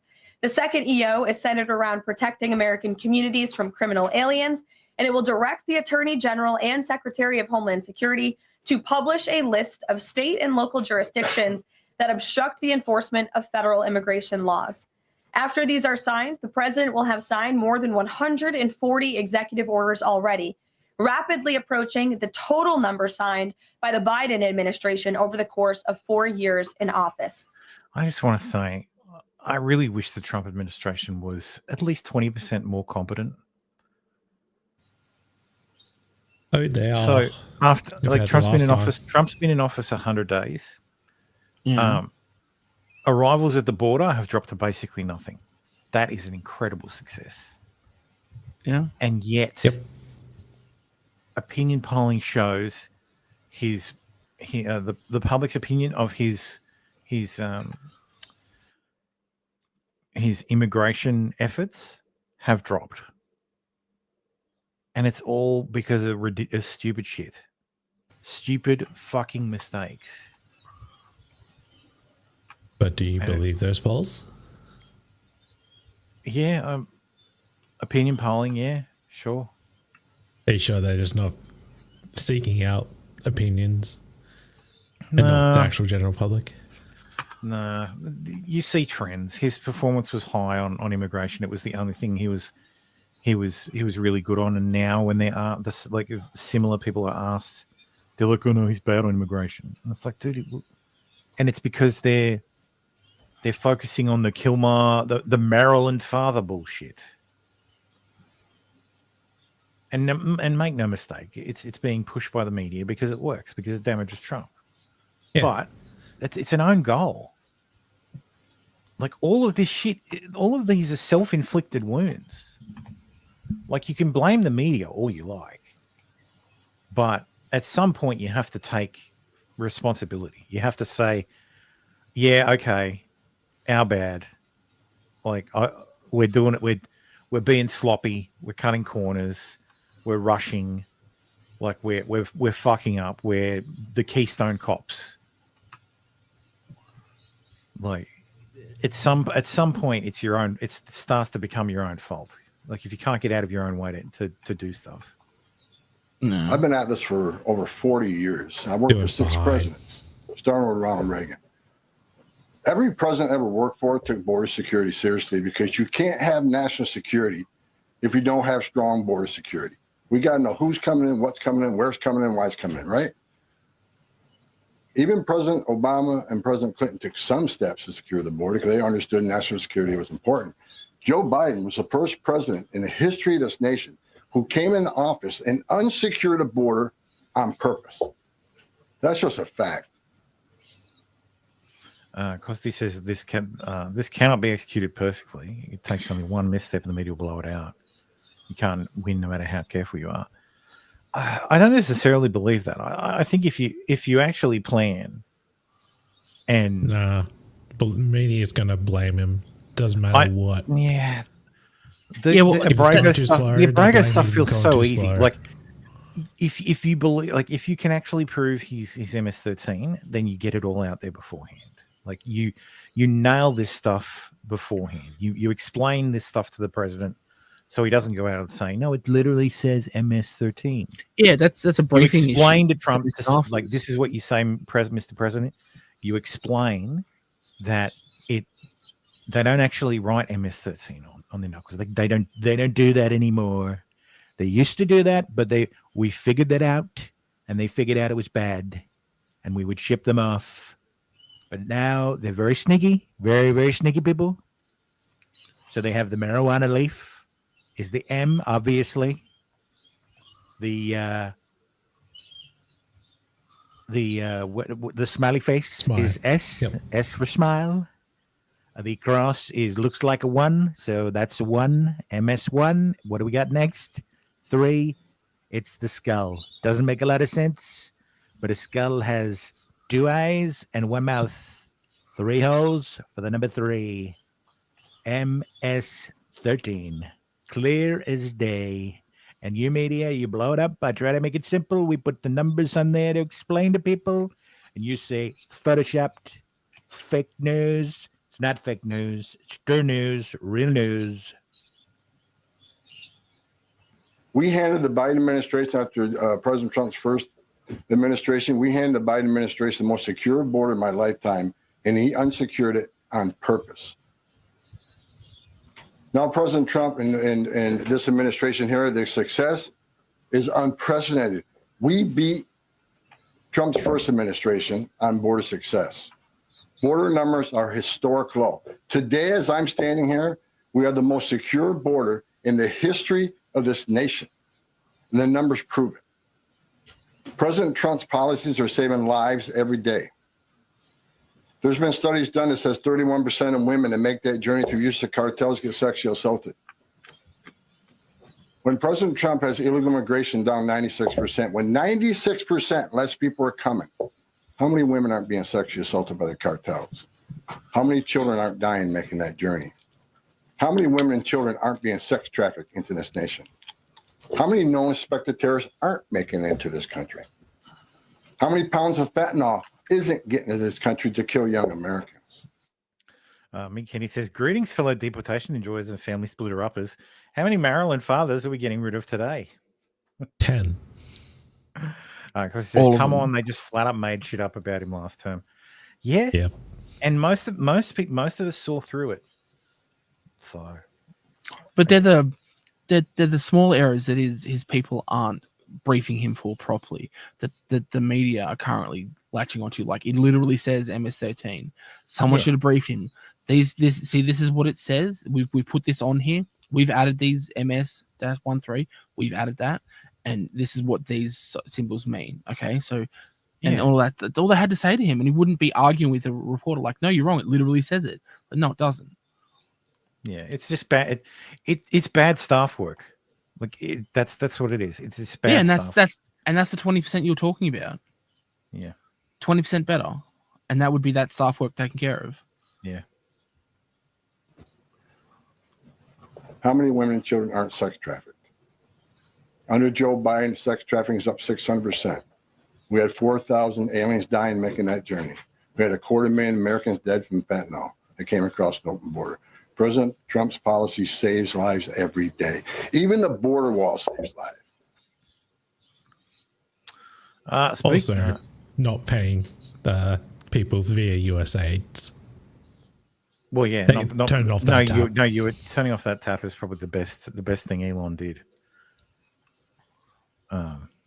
Because we figured out that that's where majority Hang on a minute, of the funding is coming from. We're paying for this. Yeah.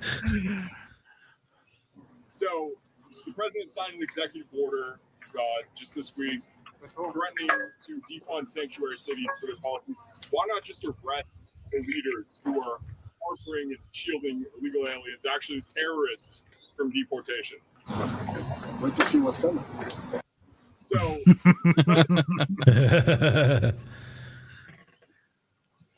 speaking of the border wall, the US is making the first prosecutions of illegal border crossers into a new Roosevelt Reservation military zone.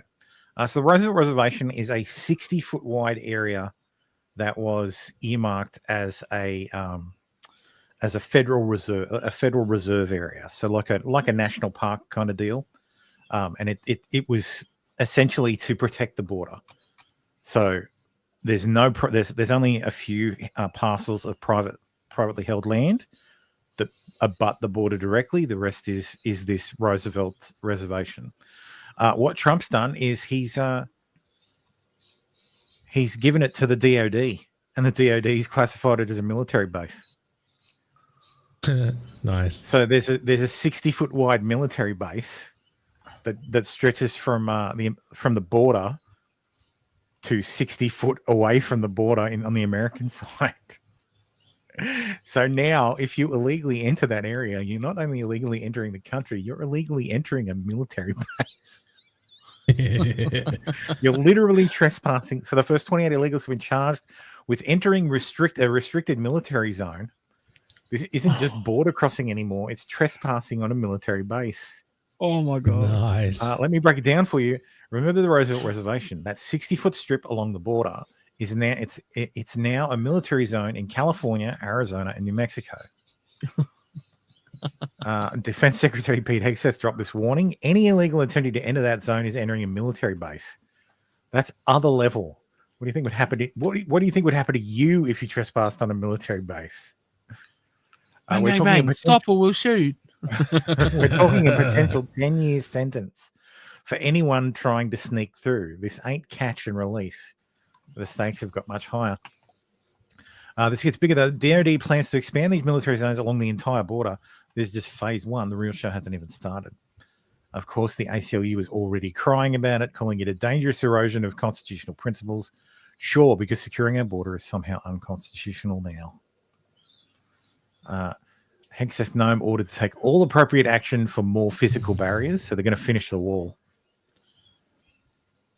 I think that's like I love this kind of stuff because it's one of those like that's smart. That's where you go, someone's thought about this. Someone in a meeting has gone, wait a minute, this is federal land. This is the Roosevelt Reservation. Runs the length of the border. Why don't we just make it a military base? What would happen then? That's a brilliant idea, Tommy. Well, let's get on that. So obviously, obviously it's only California, Arizona, New Mexico. It's still the Texas border river.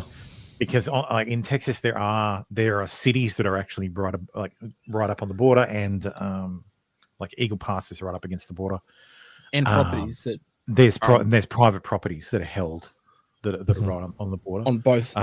There are some that actually cross. Yeah. So that it's a little difficult to do. They could do it 60 what is it, 60 yards, 60 foot.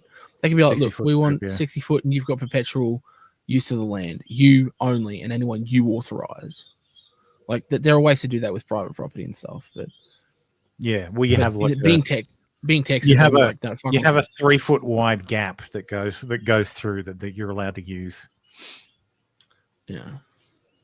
So yes, I thought that was fucking hilarious.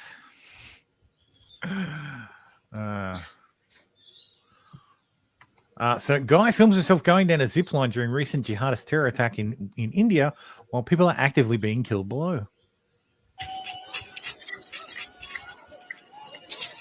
Woo!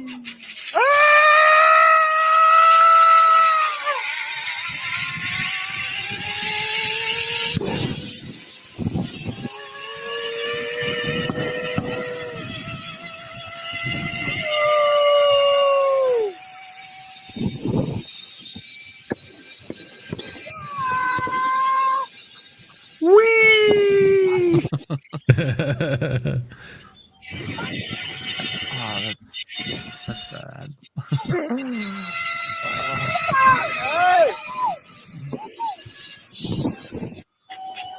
It felt like his smile started to fade towards the end there. The dead bodies. He says, "Oh boy, I can't wait for the tedious people on Facebook and Twitter to make their posts when the leaders of Sanctuary City get arrested for federal crimes." Yes. Mm-hmm. For years, the feds have claimed the ability to do warrantless searches and detain up to 100 miles from the border. Libs didn't seem to have an issue with that. Now we make a 60-foot strip military, and they're ass mad. They're ass mad. Yes. Yeah. Yeah. Remember them? The case against them has been thrown out. Public prosecutor says they've covered by freedom of expression.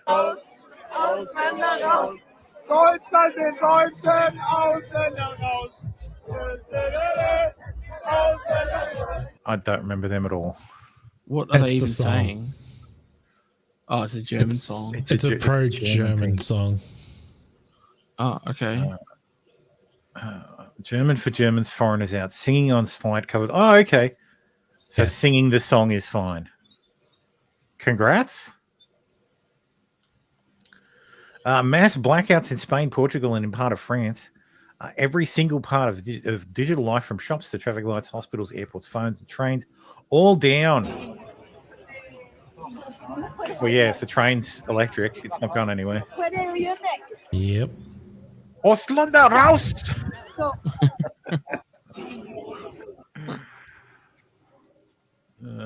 We're in 2025 and mobile phones have batteries. It happens there are also satellites. Oh, that's fair.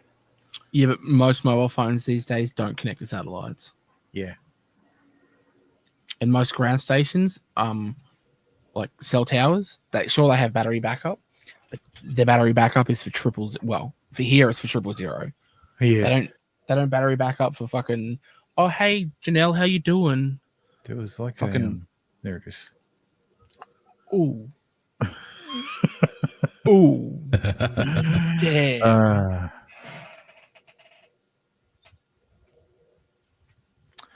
The White House calls Amazon's decision to cite Trump tariff costs on products a hostile and political act. I will take this since I just got off the phone with the president about Amazon's announcement. This is a hostile and political act by Amazon. Why didn't Amazon do this when the Biden administration hiked inflation to the highest? Okay, so the Biden administration, Biden didn't go out and declare that, oh, listen, Bob, we're going to make inflation 100%. He didn't do that. That's not how inflation works. Now, did he cause inflation? Yes. Did Trump cause inflation? Yes. Strangely enough, when you send everybody in America money, everybody that is inflationary. There's not a lot of argument about that. So what are they crying that Amazon did? So Amazon was planning on putting the indicating that on products that have gone up in price because tariffs apply, they were going to have an entry where you could see how much the tariff cost was. Okay. In 40 years. And I would also add that it's not a surprise because, as Reuters recently wrote, Amazon has partnered with a Chinese propaganda arm. So this is another reason why Americans should buy American. It's another reason why we are onshoring critical supply chains here at home to shore up our own critical supply chain and boost our own manufacturing here. Is Jeff Bezos still a Trump supporter? Look, I will not speak to the president's relationships with Jeff Bezos, but I will tell you that this is certainly a hostile and political action by Amazon. And Secretary, if you have anything to add. Yeah, I would also add that the bringing down the terrible Biden inflation has been a priority for the first 100 days of the Trump administration, and President Trump has done a great job of leading that since January 20th. Interest rates. Update via Amazon. The team that runs our ultra low cost Amazon Hall store has considered listing import charges on certain products. This was never a consideration for the main Amazon site and nothing has been implemented on any Amazon properties. So yeah, next target will be DHL. Yeah. Yes. It's real, y'all. On less than $2,000 worth of equipment. So there is an import duty due on your shipment. The amount is $2,805.29. Yep. Wow. What's an import duty? A tariff. Yes. Ordered second week of March, by the way, and goods were already on route before tariffs had hardly even been mentioned. General consensus that applies to this are people who are actually building things, running a business are affected. People with brain damage who sit at their desks all day and think it's a good idea that Americans pay the government more than the value of the goods to get their stuff. One last thing. To those who honestly think the answer is just buy American goods, even if there are similar American goods made available, they are more expensive. If you are not advocating for paying the people who make more, then you're running afoul of Henry Ford's. Pay the tariff. Second, more important rule of a successful business, pay your people enough to be able to afford the goods they produce. Otherwise, it's unsustainable, period. By the way, for those assuming I'm just simply importing a completed product, I'm not. I'm importing materials to literally build products in America. I am the person who's bringing manufacturing back, the very things we're being told to do. Well, what's this person's Glite? What's their profile like? What's it saying there? Something comforting chaos. Okay, so it doesn't explain what they do. Let's see. Glitch.tech. Oh, glitch.tech. Glitch? Okay. I think it's Glitch. Custom DDL for HD video and telemetry. Custom what, sorry? Custom DDL for digital HD video and telemetry. Digital data link. Various drone. He does drone stuff. Well, scroll down a bit. Sorry, I didn't switch. Okay. I don't know how this looks like. It might be updated. Well, the first image is of a satellite uplink of some kind. Not the wife's idea of a day at the beach. Waiting on one more delivery, keeping the printer farm busy in the meantime.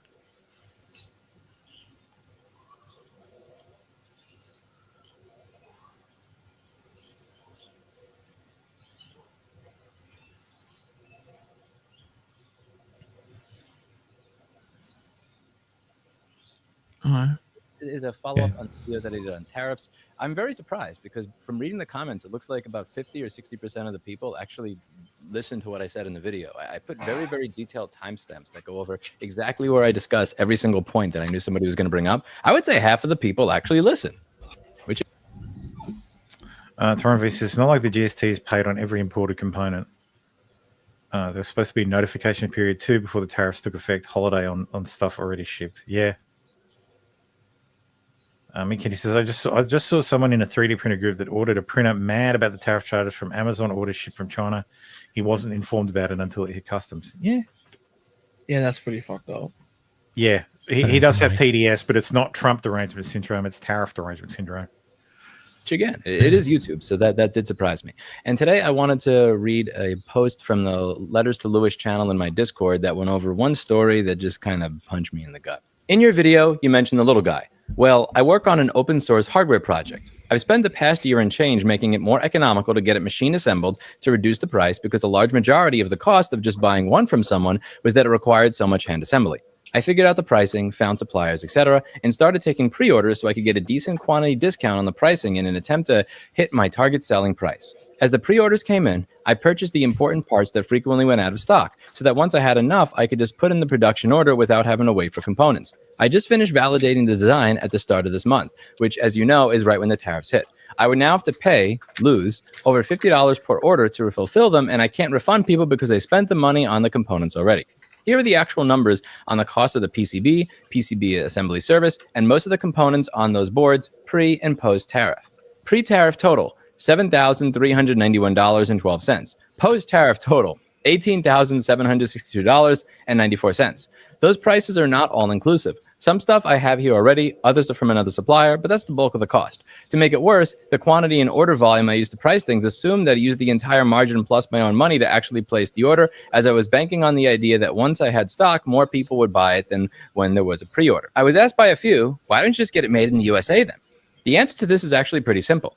While most other businesses, news outlets, content creators have made guesses about this, about how much it would cost to build, say, a phone or a computer in the USA, I don't work with cutting-edge technology. My product uses an 8-bit microcontroller, and quite a few of my components are even made in the USA, and most, by cost of them, don't come from China. They come from Malaysia, Singapore, etc.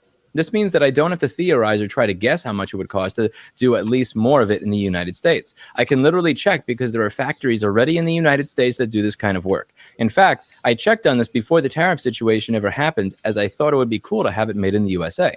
To get a run of PCBs for this project, no assembly, no components, just the PCBs, it would cost $20,770 plus shipping.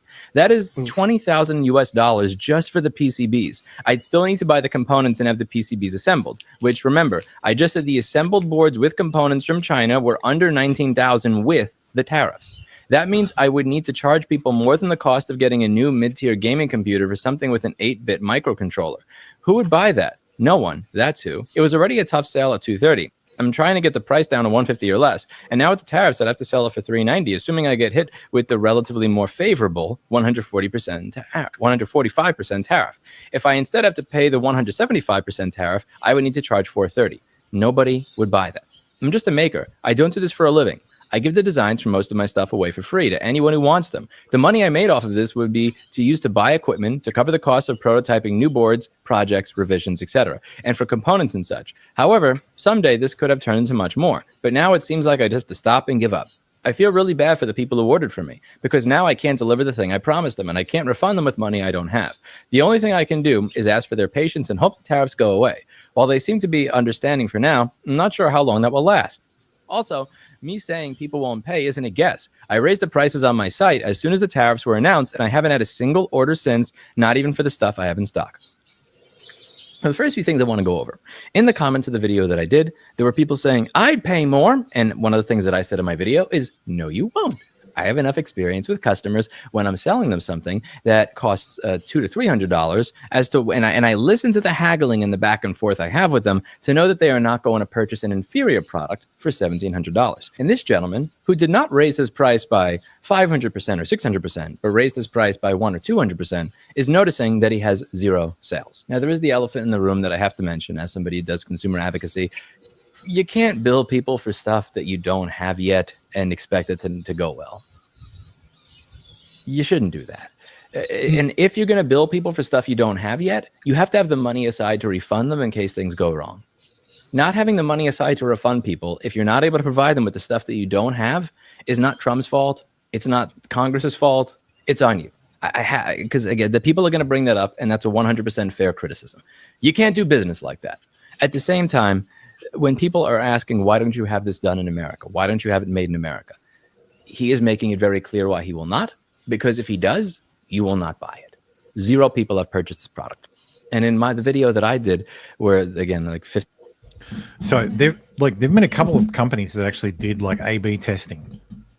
So they gave you the option, like they said, oh, hey, this product is from China.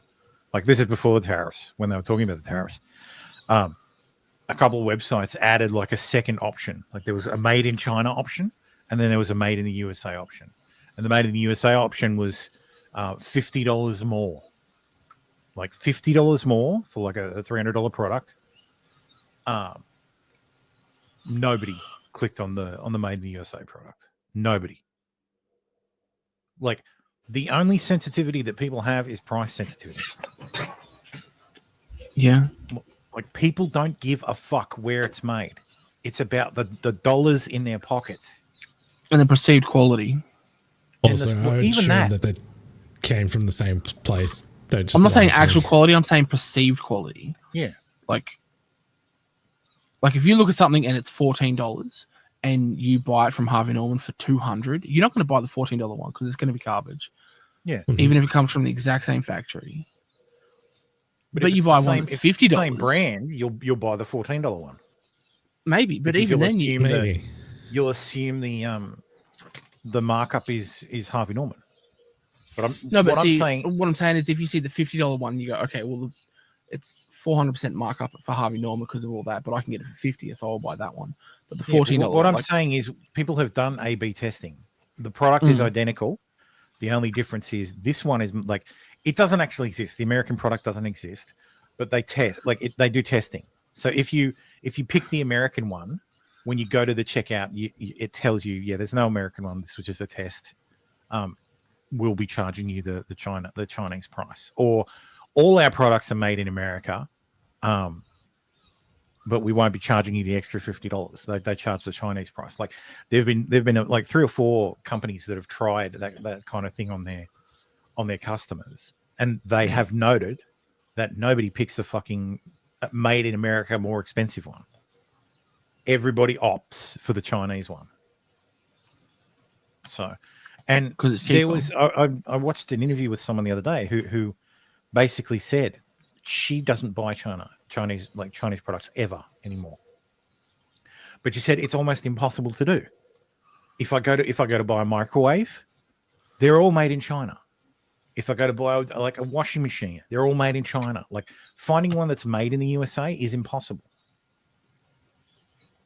Like she wanted to pay more for American made because she figured it would last longer, it would be better quality. But no, they don't exist. Because there's not enough people who are willing to pay $400 and for a microwave. There will never be enough people who are willing to surrender more money to get the same product. Whilst the Chinese option is still available. Yeah. So the tariff is it really depends on what it is, but sometimes the prices to compete with the US prices. For US or non-China made, a lot of cases with cheap Chinese products, the US alternative can be 2 to 3 times more. Yeah. And it's a matter of degrees. If the 2 to 3 times more is the difference between $1 and $5, okay, I can understand you buying the American brand. But if the difference between 2 and 3 times more is it's $100 for the Chinese version and $500 for the American version, then yeah, it's a lot of times people just can't afford it. Well, how much it's all well and good if you're the quartering and you could just say, well, just go without. Just go without. How much would a refrigerator cost if it was built in America for an American? Oh, I don't. Let's see if someone's done any analysis. Probably thousands. Actually, let's ask Grok.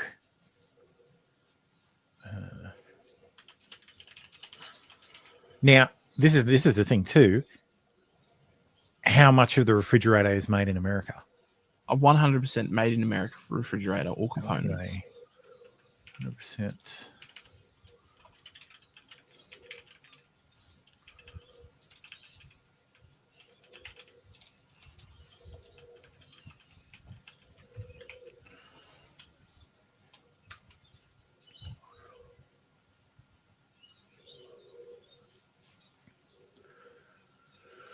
He's rare due to global supply chains. Top freezers from brands like GE, with some US assembly and parts start at $1,000. However, 100% made in America is unlikely for these due to imported components.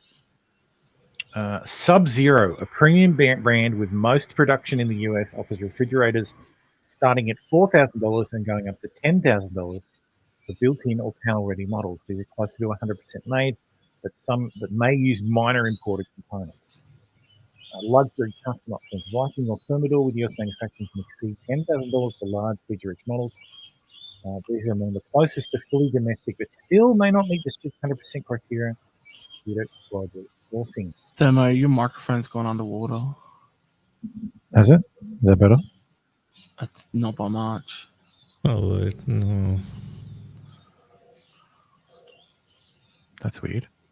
Okay, it's back now. Yeah. Oh, I just muted and unmuted myself. Something must have gone wrong there. The audio processing still sucks. I think that they're updating shit with StreamYards. Well, I think in a couple of weeks we'll be not on StreamYard, so I've yet to decide who. It may be Rumble Studio.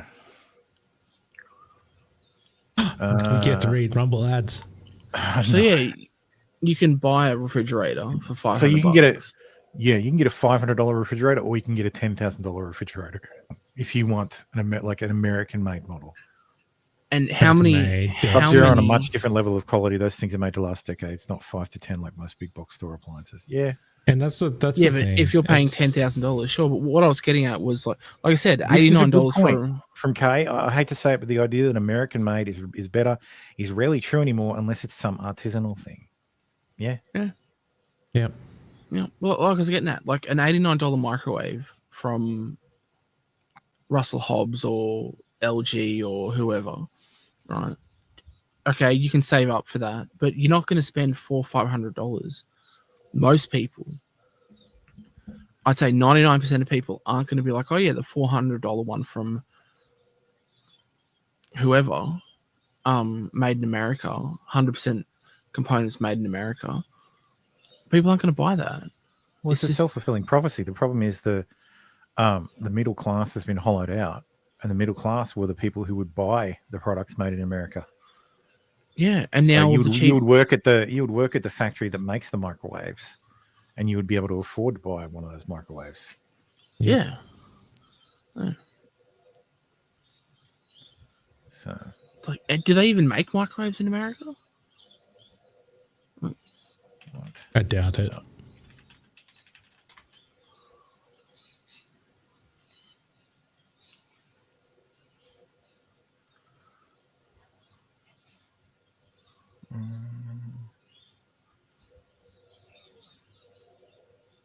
Yeah, it's all the niche stuff. The niche stuff that you wouldn't actually get cheaper from China because you have to hand make it. KitchenAid's high-end built-in models like Gen Air and KitchenAid with US production offer built-in microwaves priced from KitchenAid 1 cubic foot built-in convection microwave costs about $1,200 to $1,800. These are assembled in the US, but this is the thing. The made in the USA label requires all or virtually all of the products to be US made, but many microwaves labeled as made in the US are only assembled in the US with imported components. That's fucked up. If it requires that all or virtually all of the products to be US made, but it still doesn't everything's still imported from China. It's all a fucking crock. Mm-hmm.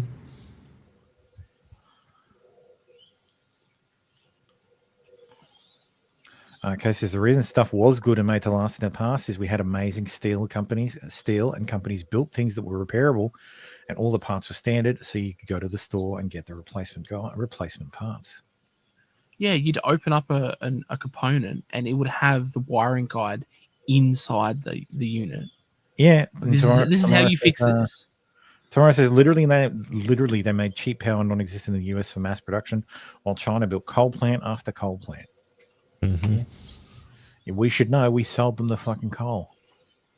Still do. Yeah. Yep. But it's okay. We have to shut down our coal plants. Yeah. Scoop. DNC could vote to oust David Hogg. They will hear a challenge next month by a Native American DNC member who lost the vice chair race and wants a new election, citing fairness and gender diversity rules. Yes, eat yourself. Womp womp. David Hogg I love Jarvis. David Hogg is a Native American woman. You might disagree. You might even have some evidence to the contrary, but you have to ask yourself, is this really worth losing my job over? David Hogg is a Native American woman. Canadian hockey player Matt Petgrave will face no criminal charges in the slashing death of Adam Johnson. Johnson sadly passed away after getting his neck sliced open in 2023. Petgrave was later arrested on suspicion of manslaughter by South Yorkshire Police. The Crown Prosecution Service has decided it will not bring criminal charges against a professional ice hockey player following the death of Adam Johnson during a match between the Sheffield Steelers and the Nottingham Panthers. CPS said in a statement, this was a shocking and deeply upsetting incident. The CPS and South Yorkshire Police have worked closely together to determine whether any criminal charges should be brought against the other ice hockey player involved. Following a thorough police investigation and comprehensive review of all the evidence by CPS, we have concluded there is not a realistic prospect of conviction for any criminal offence, and so there will not be a prosecution. Our thoughts remain with the family and friends of Adam Johnson. Extensive inquiries, including reviewing footage, interviewing witnesses, and consulting with highly specialised experts from North America, were carried out. That's some bullshit right there. You may not remember, but this was the everybody wants kung fu fighting. Yeah, some people in those comments were like, "Oh yeah, he went for an attack on one guy and bounced off him." It's like he barely even touches the guy. He kind of pushes him out of the road and then lifts his foot up. Yeah, like that should have been at least a involuntary manslaughter. Yeah. But it's the UK and the guy's black, so he gets away with it. So doesn't seem that Matt Petgrave is liked very much. According to the Star, Matt Petgrave has been kicked out of games, had problems with referees to the point it drew blood. Reading this makes me believe what he did to Adam Johnson was intentional. Yeah. This is not. That wasn't a freak accident. That wasn't intentional. He's been booted out of 2 of the last 4 games for abuse of officials, allegedly spearing Manchester Storm and is Sheffield's top penalty minute taker, 71 minutes in 11 games. Shit. Yeah, we covered this at the time. He did have a history of dirty play. Mm-hmm. Really dirty plays. The spear. We've never seen any video of it. One player in our group saw it as Matt was standing there and the guy skated into him. There was no spear at all. You lose a guy for a game for that. The other one was something written complaint that we sent to the league. There was a high stick in front of the ref and it drew blood. No call. Obviously gets animated. Gets thrown out of the hockey game. Look, realistically, if it was flipped and the white guy killed the black guy, Manchester would what's it called? Murder. Yorkshire would have been on fire. Yep. And CPS would have brought charges. So yep. Murder one. Because he's black. Like we all know how it goes. Trump trolled the hell out of a leftist protester. It's so great. What's the problem over there? What's the problem? Is that a radical left lunatic? McKinney says the FTC needs to crack down on that more. There's stuff like the Walt tools that have assembled in the US from global parts labels on a lot of things. Yeah. And DeWalt's quality stuff too. Yeah, a lot of that Maybe stuff it's the US assembly that makes it good. Cases also, sadly, many of the working class in America are fat and somewhat entitled. I usually get less than stellar customer service from my countrymen at American companies, those manufacturing here. Yeah. Like I hear you. There's a lot of that here too. People who like they work in retail or manufacturing, and it's like, if you don't want this job, like you don't have to fucking have it. Mm. Like you clearly don't want to be here. Yeah. He's just a child. All right, get him out. Yeah. Oh, I'm sorry. I'm sorry, ma'am. I thought it was a guy.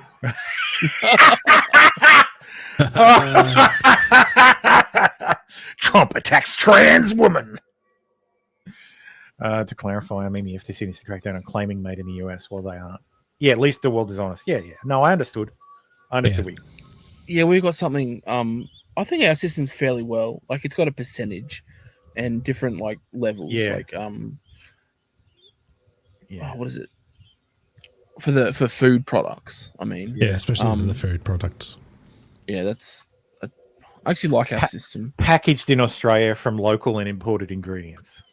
Yeah, or made in Australia, 96% or 43%. Yeah. You can actually look at things and go, oh, okay, this is mostly Australian or it's entirely Australian. And you can't put the made in Australia logo or certain made in Australia logos without it actually being made in Australia. Like they crack down on that shit really hard. I actually quite like it. Yeah, I don't mind it. I would like to see more stuff made in Australia. Yeah. Most of the food is, so it's fine. Well, that might be the case because, future made in Australia.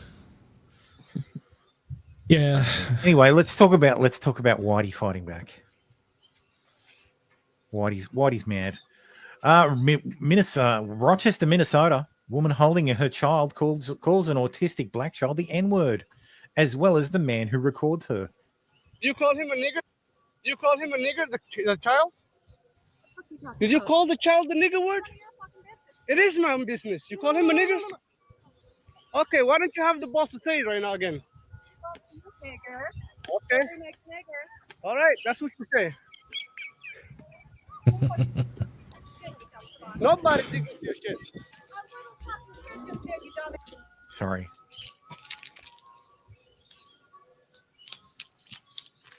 I'm just waiting for the ice cream truck to pass. Yeah, I was going to say, is Mr. Whippy there? Yes. Play Do War. we want to take a 5-minute break? Get some icy balls? I'll be back. I got to run up the street.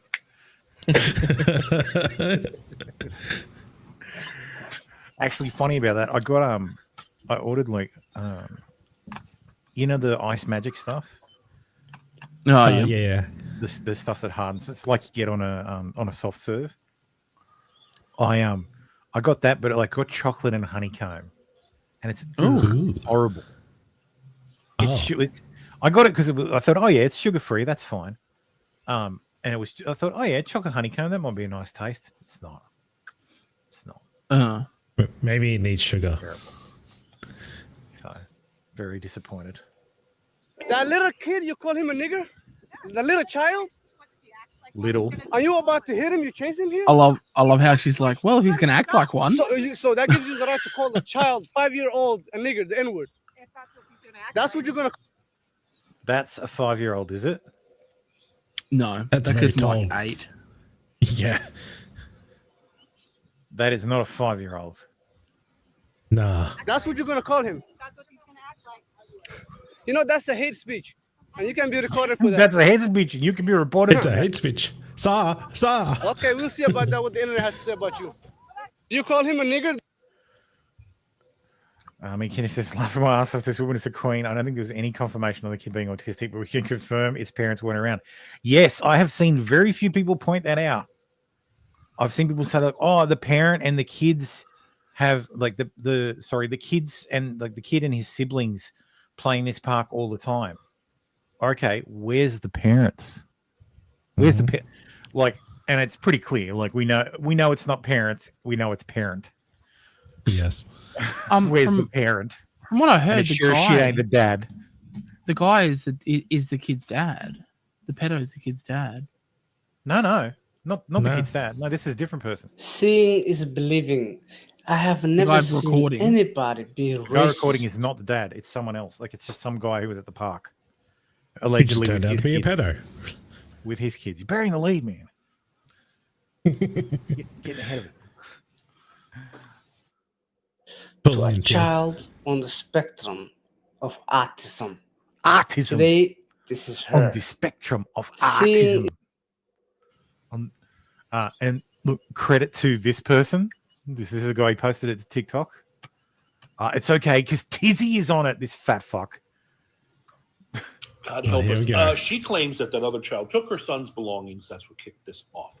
The guy who recorded the video is familiar with the other child. When he brings his children there, that child and his siblings are often there and play together. The kid she's going after has autism. He asserted without evidence. Yeah, he doesn't behave in a neurotypical way. And even if he didn't have autism, nothing he could have done would justify her calling him slurs and pursuing him physically, which is what she says she was doing before this guy intervened. He said after he stopped recording, she sat down, hurled more slurs, told him and his wife that they should leave the country, and then got on the phone and acted like she was calling someone to come there and handle things. Fortunately, no one came, and eventually she packed up her child and left. But this woman is a danger to children. She doesn't need to be on a playground or around other kids. And she has at least one child of her own, which is also 100% agree, Poker. This guy gives me the ick. And the Jack Murphy beard. Yes. White woman says the N-word. So pedophiles most affected. Do me a favor. Yeah. Take a close look at her tattoos.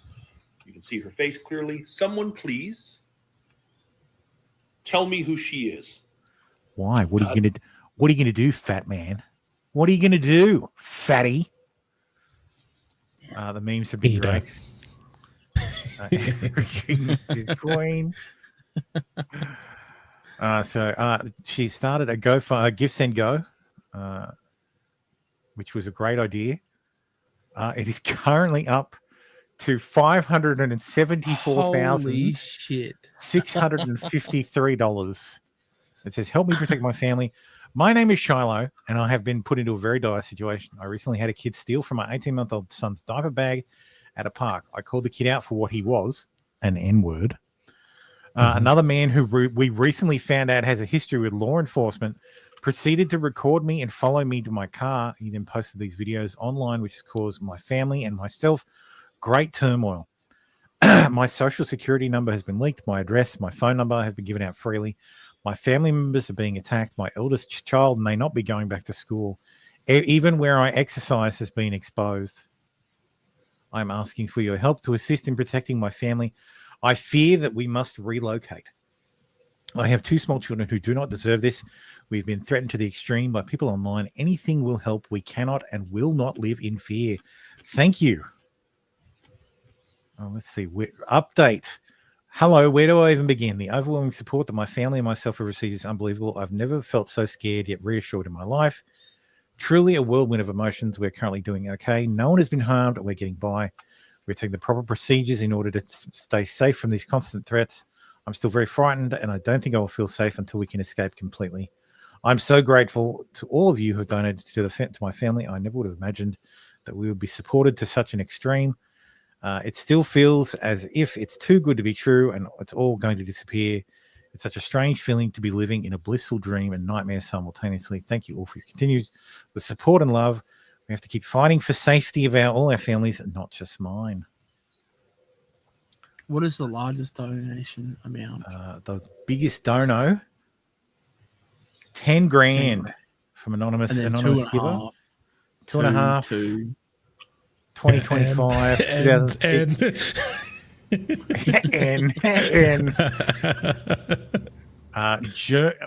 Weimar Rudolph Respecter for $2,005. Anonymous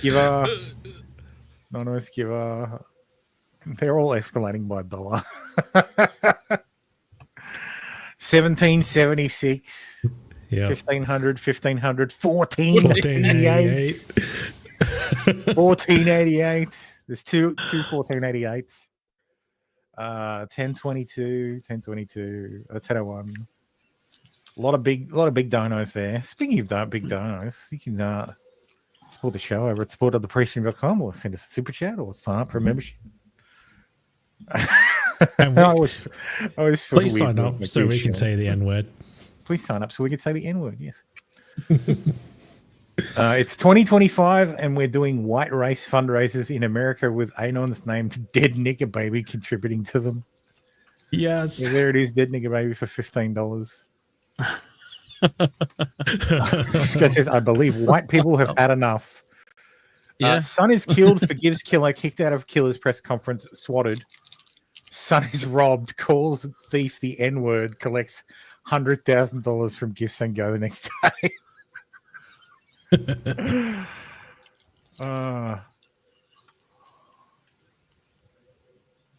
Me dropping the hardest R in history for a 10 million gifts and go. Play the gift. It's so mad. Y'all, when I saw it earlier today, it was at $90,000. It is officially at $105,000. And the comments are unreal. No one has given their name. Everyone is, of course, anonymous. Some people are giving 20, some 11, some 10, and each one of them is saying unbelievable things about having to be around. Yeah. They didn't say the word, but it's exhausting, and it's this and it's that. Y'all, when I saw it earlier today, it was at 90,000. That's fucking hilarious. It's so funny that they're all so butthurt about it. Show this one too. Hang on.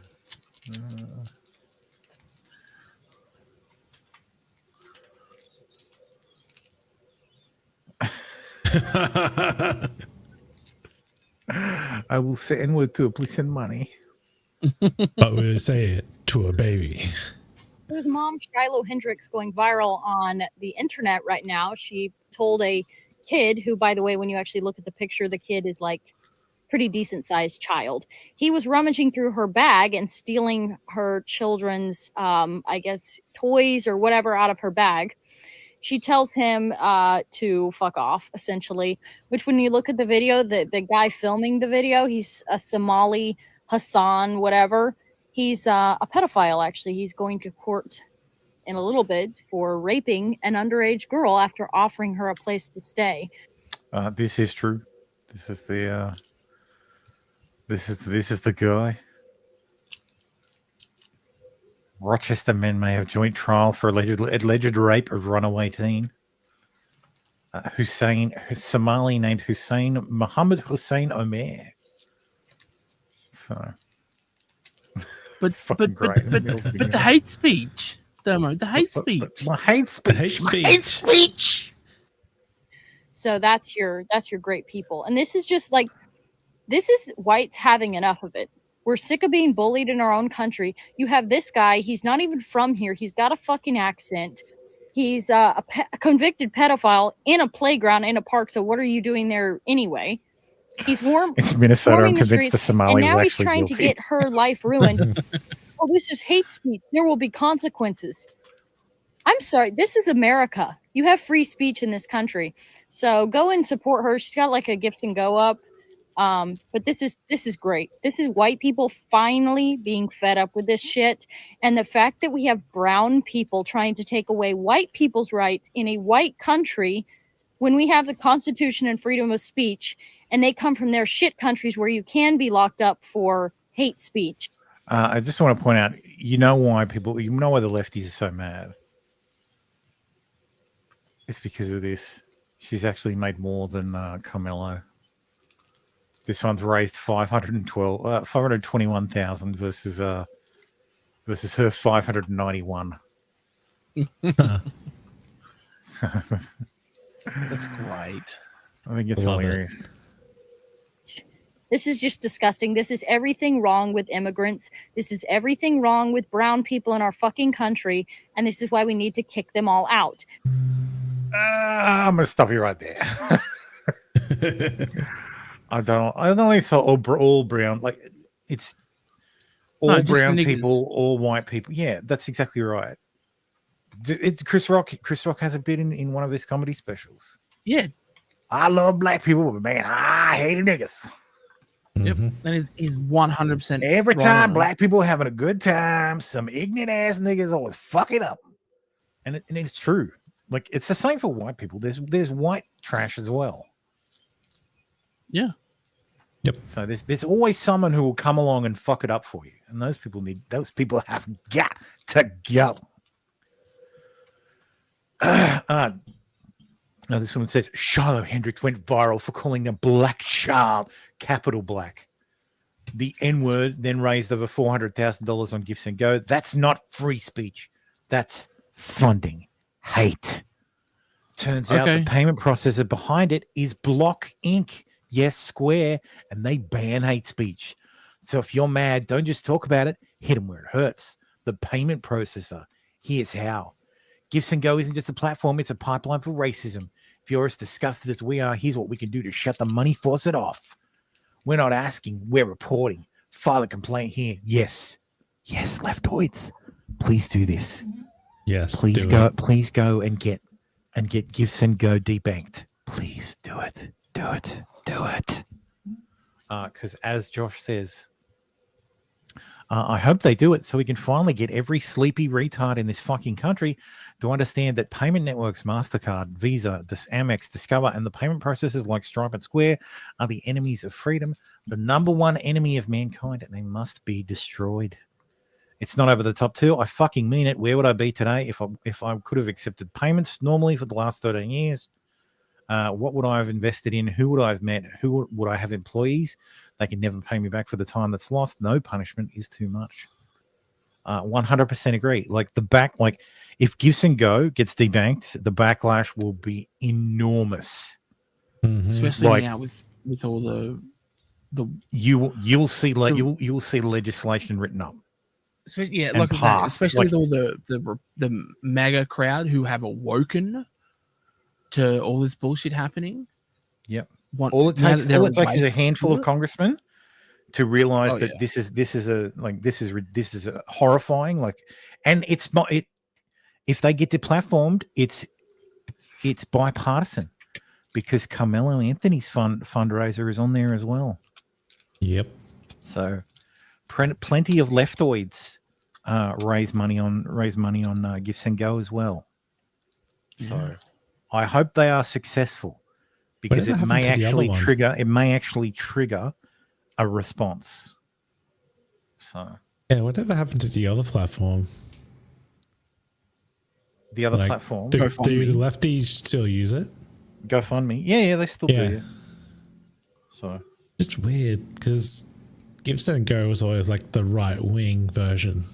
Yeah, but I think because GoFundMe did all their cuckoldry stuff with Rittenhouse, they've started to really enforce the whole if you're raising money for bail or stuff, we don't allow that. If you raise money for being a criminal, we don't allow that. So they're actually enforcing it. And the leftoids raise money for, hey, I need money for bail. I need money for that's what they raise money for. So. Didn't the black murderer already get the money? Maybe they'll shut it down because the white woman hasn't and leftists have no foresight. Probably, but there will be an immune response. Mm-hmm. And of course, Ian Moss Chong is trying to make it like she's got a black. She's got a black husband. Because Ian Moss Chung is a professional liar. They're trying hard to defame them. Josh says, this is a Photoshop picture. She has 2 white kids. Still great. You will never be white. You will forever be a disfigured sea monkey with the body of a trash bag. Elon will never let you suck it. Even if you beg, you are disgusting and all white people automatically hate you. Oh, visibility limited. That's yeah, fun. Visibility limited against hateful conduct. Wah, wah. What's her name? I actually wanted to Google her Shiloh Hendricks, because if I use her full name on Twitter, it will show me all the leftoids who are fucking mad about it, who are molding about it. That'd be good for a laugh. The double standard here from Gifts and Go co-founder on rude comments made by donors to the way rude comments were handled at fundraiser. What? We recently disabled comments on the fundraising campaign for Carmelo Anthony due to unacceptable volume of racist and derogatory comments. At the same time, comments were turned off. Both campaigns have raised approximately $500,000. We remain committed to ensuring all funds raised are delivered. Okay. What I don't like is anti-white comments you're allowing. What I don't like is you're doing this for attention and money. This isn't free speech. This is greed off murder. There's a little thing called free speech. Yeah, well, that's exactly right. Yeah. was this comment on the Anthony and Camilla Fund, death to the white man. Oh, this guy's just trying to fucking... Yeah, those aren't comments. Those are just people putting in their name. Claremont Institute. Go fuck yourself. Go fuck off. Random dude with no children at a park while filming Shiloh Hendricks about the N-bomb is an alleged pedophile. Yeah, that's he was there with his kids. Because if you look in the background of the footage, there's actually a little girl sitting wearing a burqa. You mean his victim? There she is, just there. See, just here.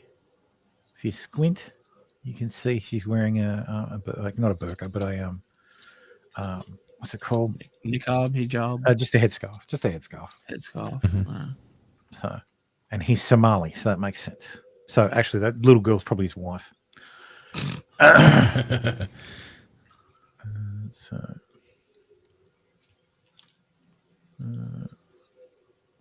Why mother tormented by dirt people? Oh, goddamn. Damn.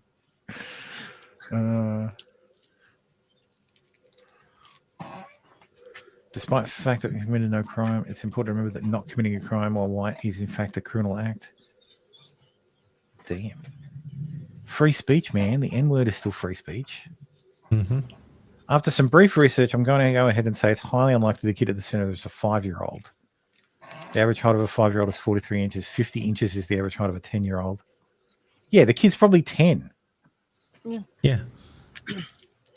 This Studio Ghibli.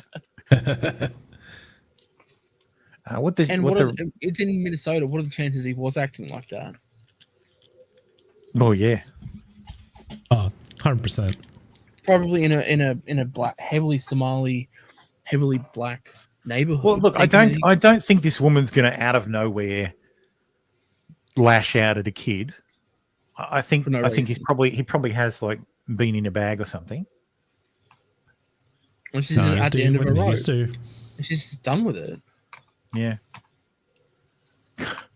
Don't focus too much on the event itself. The point is not justifying a mum calling some black kid the gamer word. It's about what type of person.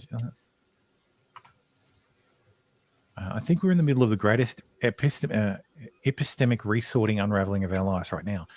Shiloh Hendricks, Camilla Anthony, the tariffs, the Civil Rights Act, white guilt, TFR, World War II, it all ties together. The death of boomer neuromythology. It's been a lot of collected momentum over the last decade of people in the West realizing that things are really not okay.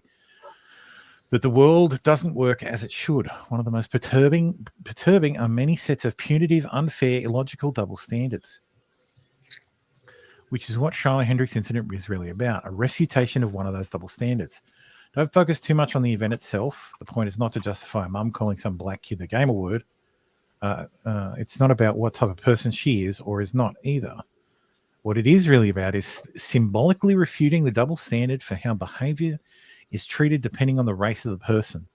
And while the most topical mirror to relate from is the murder of Austin Metcalf, we could go on, Molly Tibbetts, Cannon Hinnett, etc.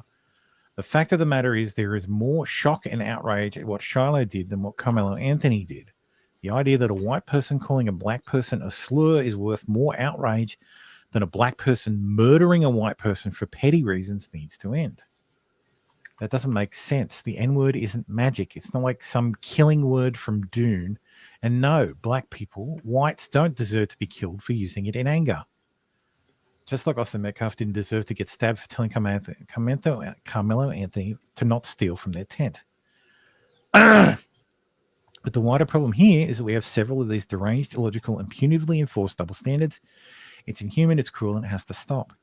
And this ride will only get wilder because the boomers are dying. The neuromythology of one of the largest cohorts ever born during one of the most prosperous times in human history is powerful. But it's now beginning to fade. Their zeitgeist holds all this up. And the cruelest filter of all on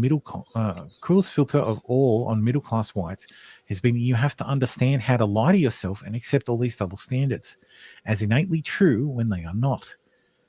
If you want access to resources, the psychological impact of lying to yourself is obvious. For millennials particularly, it's epistemically brutal. The 90s color blindness that we were trained to believe was a fact really wasn't. It's pretty obvious at this point that broadly, blacks didn't lose any of their past animosities. This is true. Yep. You only have to look at how that, like, the response to OJ. The jurors themselves admit that they that it was payback. It was payback for Rodney King. So only people successfully taught not to see color were whites, which was less of a problem when we had a firm grip on society, like a secular dictator running things in an Arab nation. It keeps the Sunni and Shia from killing each other. But DEI, the competency crisis, mass migration, weakened the center to the point where it can no longer hold. We are no longer prosperous or peaceful enough for people to ignore these problems anymore.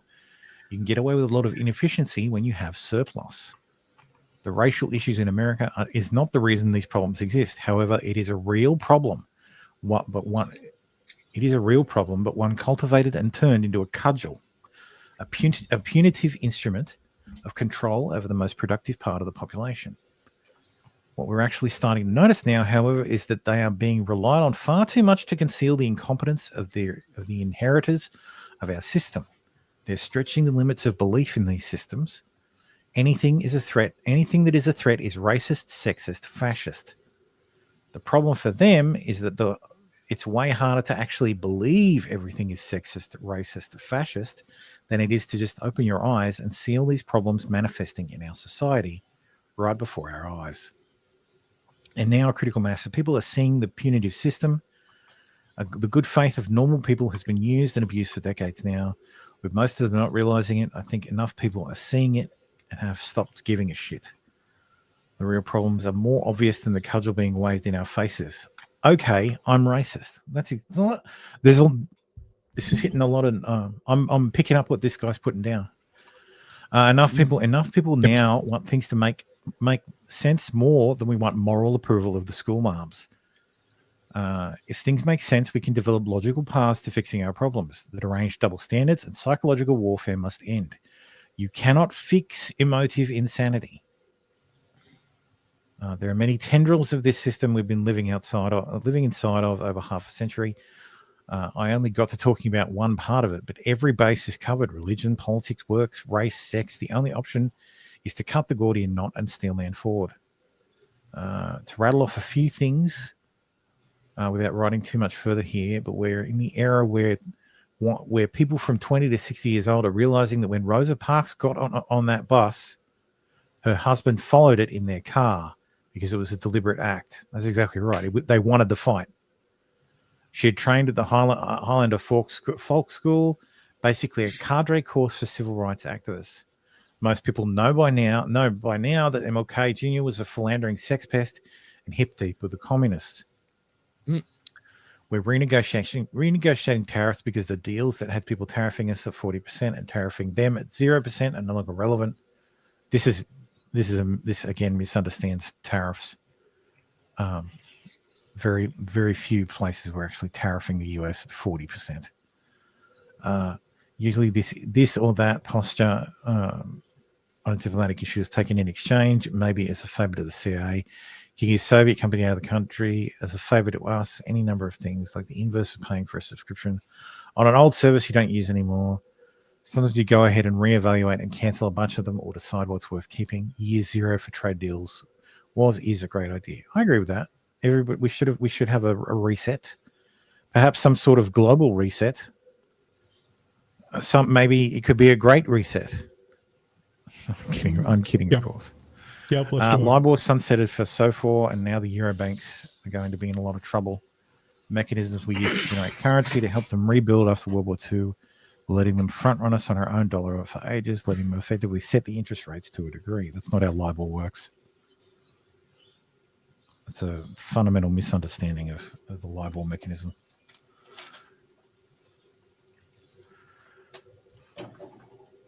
The mechanisms nearshoring and reshoring is an absolute necessity. We saw during COVID what happens when your whole supply chain is overseas into the hands of a rival, no less. It also deprives people of good jobs, making it a race to the bottom with cutthroat competition for laptop jobs or a bunch of people struggling in the service sector. Service economies fucking suck, and that's why we're going to start making things again. We didn't fight World War II to fight fascism. It was because of the Holocaust or whatever. We ended the war against the wishes of the population after inciting Pearl. Here's where you lose me. After inciting Pearl Harbor into what happened via a trade war with Japan. We did this so we could transition to a wartime economy and get out of the Great Depression faster. It's because a lot of our moneyed elites had deep investment in the outcomes of continental Europe. He's half right. Like the trade war was a precursor for Japanese invasion, but it had nothing to do with getting people to go into war. It was more of a favor to Chinese who were fighting Japanese. Yeah, it was because the Japanese were in an expansionist phase. Mm-hmm. So, and the Americans didn't want that. So they cut off oil exports to Japan. And also some volunteers went over to China to help out with the export. Well, that happens all the time. Yeah, true. It happened in the Spanish Civil War as well. Yeah, that was just the opposite side. If we didn't fight World War II for those reasons, we should start looking at those events as history and not mythology. Fight the Nazis has been used as an epistemic reason to always hit the brakes on conservative right-wing politics in the US when the two aren't remotely related. That's why the GOP is the party of, we're liberal, but please go a little slower for my entire life. That changes too. Mm-hmm. Hell, I forgot to include the problems with contemporary American religion and gender wars. We were manipulated into World War II by the British Secret Service and the elite. This is ahistoric nonsense. Ahistoric conspiratorial nonsense. We were not manipulated into World War II, for fuck's sakes. Anyway, nope. I wonder if that amount raised has gone up since I last hit refresh. Oh, it was $295, wasn't it? Oh, $595. It's $592,643. So they're still flowing in. So they're still flowing into Carmelo Anthony's as well. He got $25 32 minutes ago. Hey. Lol, that's hilarious. Jesus fucking Christ. $14.88. Maybe don't use your real name, bro. Yeah, you fucked Rise that of up. the Fourth Reich. God fucking Christ. Fuck Carmelo and all niggas. A chirping smoke detector. Anyway, let's move on. A Korean Navy SEAL was fined up to $7,000 after attacking Johnny Somali. Quote, I just did what I had to do as a Korean citizen. Yep. Fair enough. So a YouTuber who was part of Korean Special Forces has been fined after he filmed himself KOing Johnny Somali. The streamer Johnny Somali, real name Ramzi Kamil Ismail, began causing controversy in South Korea. Yada, yada, yada. We all know the backstory. Let's...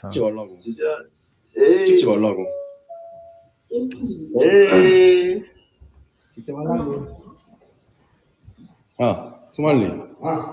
어디가? 어? 어디가? Don't touch my shoes. 어디가? Don't touch me, nigga. 소말리 어디가? Yes, sir. 어디 가냐고.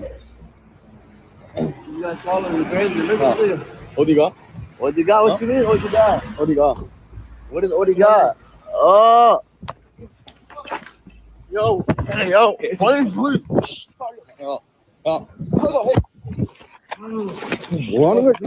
Jeez, police were there in a fucking flash.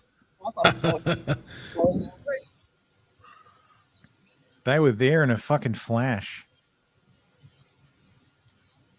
I said 10 million won fine that Dagon received. That's an estimate according to Legal Mindset, but Dagon couldn't pay that off. I don't think it should be coming from his pockets, especially if it means whipping Johnny Somali's ass. But yes, don't worry. Donut operator said, I'll pay that fine for him. And I said, you thought I was joking? So Donut operator sent that's 4,000 US to 4K because he'd already crowdfunded 3K. Fair enough. Oh my god! Good job done, operator. Dude, if there's one thing that will bring the world together, it is a visceral hatred for Johnny Somali and maybe Vitali as well. And I don't like people who are donating to a murder because of future astronaut, doctor, lawyer, engineer, but I like the GSG companies allowing free speech. Yeah, they have to. Yep. They have to. They can't. If they start picking and choosing, they're done. Like it's over. Like they might as well shut down. Yeah, they become useless. Congratulations to Mike Waltz for getting fired. Sorry, not fired. He's been made UN ambassador, which is totally not getting fired and totally not a demotion in any way. Just because Trump doesn't like the UN and will not listen to the UN at all, has nothing to do with why he's being sent there. Yes. Also, while they were in the cabinet meeting, he was checking Signal. So, I thought this was interesting. This message from JD Vance says, "I have confirmation from my counterpart. It's turned off. He's going to be here in." So, I don't know what that means. There's a voice call from Tulsi Gabbard. Message from Steve Witkoff from Marco Rubio. There's a group chat there. Robert De Niro supports daughter Erin as she comes out as trans. I don't know what the big deal is. After her announcement of her transition, the actor said, "I loved and supported Aaron as my son. Now I love and support Aaron as my daughter." God. Strange. I guess he doesn't care. He's not getting grandkids from there. So, Fortnite will return to the. Fortnite will return to the US iOS App Store after the court finds Apple willfully violated a court order in Epic Games lawsuit. Oh. So, according to court documents obtained and reviewed by the Variety, a district court in California found that Apple willfully violated the order set forth in the Epic Games versus Apple lawsuit. For the reasons set forth herein, the court finds Apple is in willful violation of this court's 2021 injunction, which issued to restrain and prohibits Apple's anti-competitive conduct and anti-competitive pricing. Apple's continued attempt to interfere with competition will not be tolerated. Judge Yvonne Gonzalez Rogers said in the documents. Epic's lawsuit against Apple argued that the tech company acts as a monopoly, taking a 30% cut on all app purchases while banning outside payment methods. This is an injunction, not a negotiation. There are no do-overs once a party willfully disregards a court order, the document continued. Time is of the essence. The court will not tolerate further delays. As previously ordered, Apple will not impede competition. The court enjoins Apple from implementing its new anti-competitive acts to avoid compliance with the injunction. Effective immediately, Apple will no longer impede developers' ability to communicate with users, nor will they levy or impose a new commission on off-app purchases. Rogers Following also said that Apple's VP of Finance, Alex Roman, outright lied to the court under oath. In stark contrast to Apple's initial in-court testimony, contemporaneous business documents revealed that Apple knew exactly what it was doing and at every turn chose the anti-competitive option. An Apple spokesperson shared the following statement with Variety. "We strongly disagree with the decision and we will comply with the court's order and we will appeal." Because this dates back 2020. It's only been that long. This is a very old case. In 2021, the court issued a order saying you will allow Epic Games into the App Store and you will not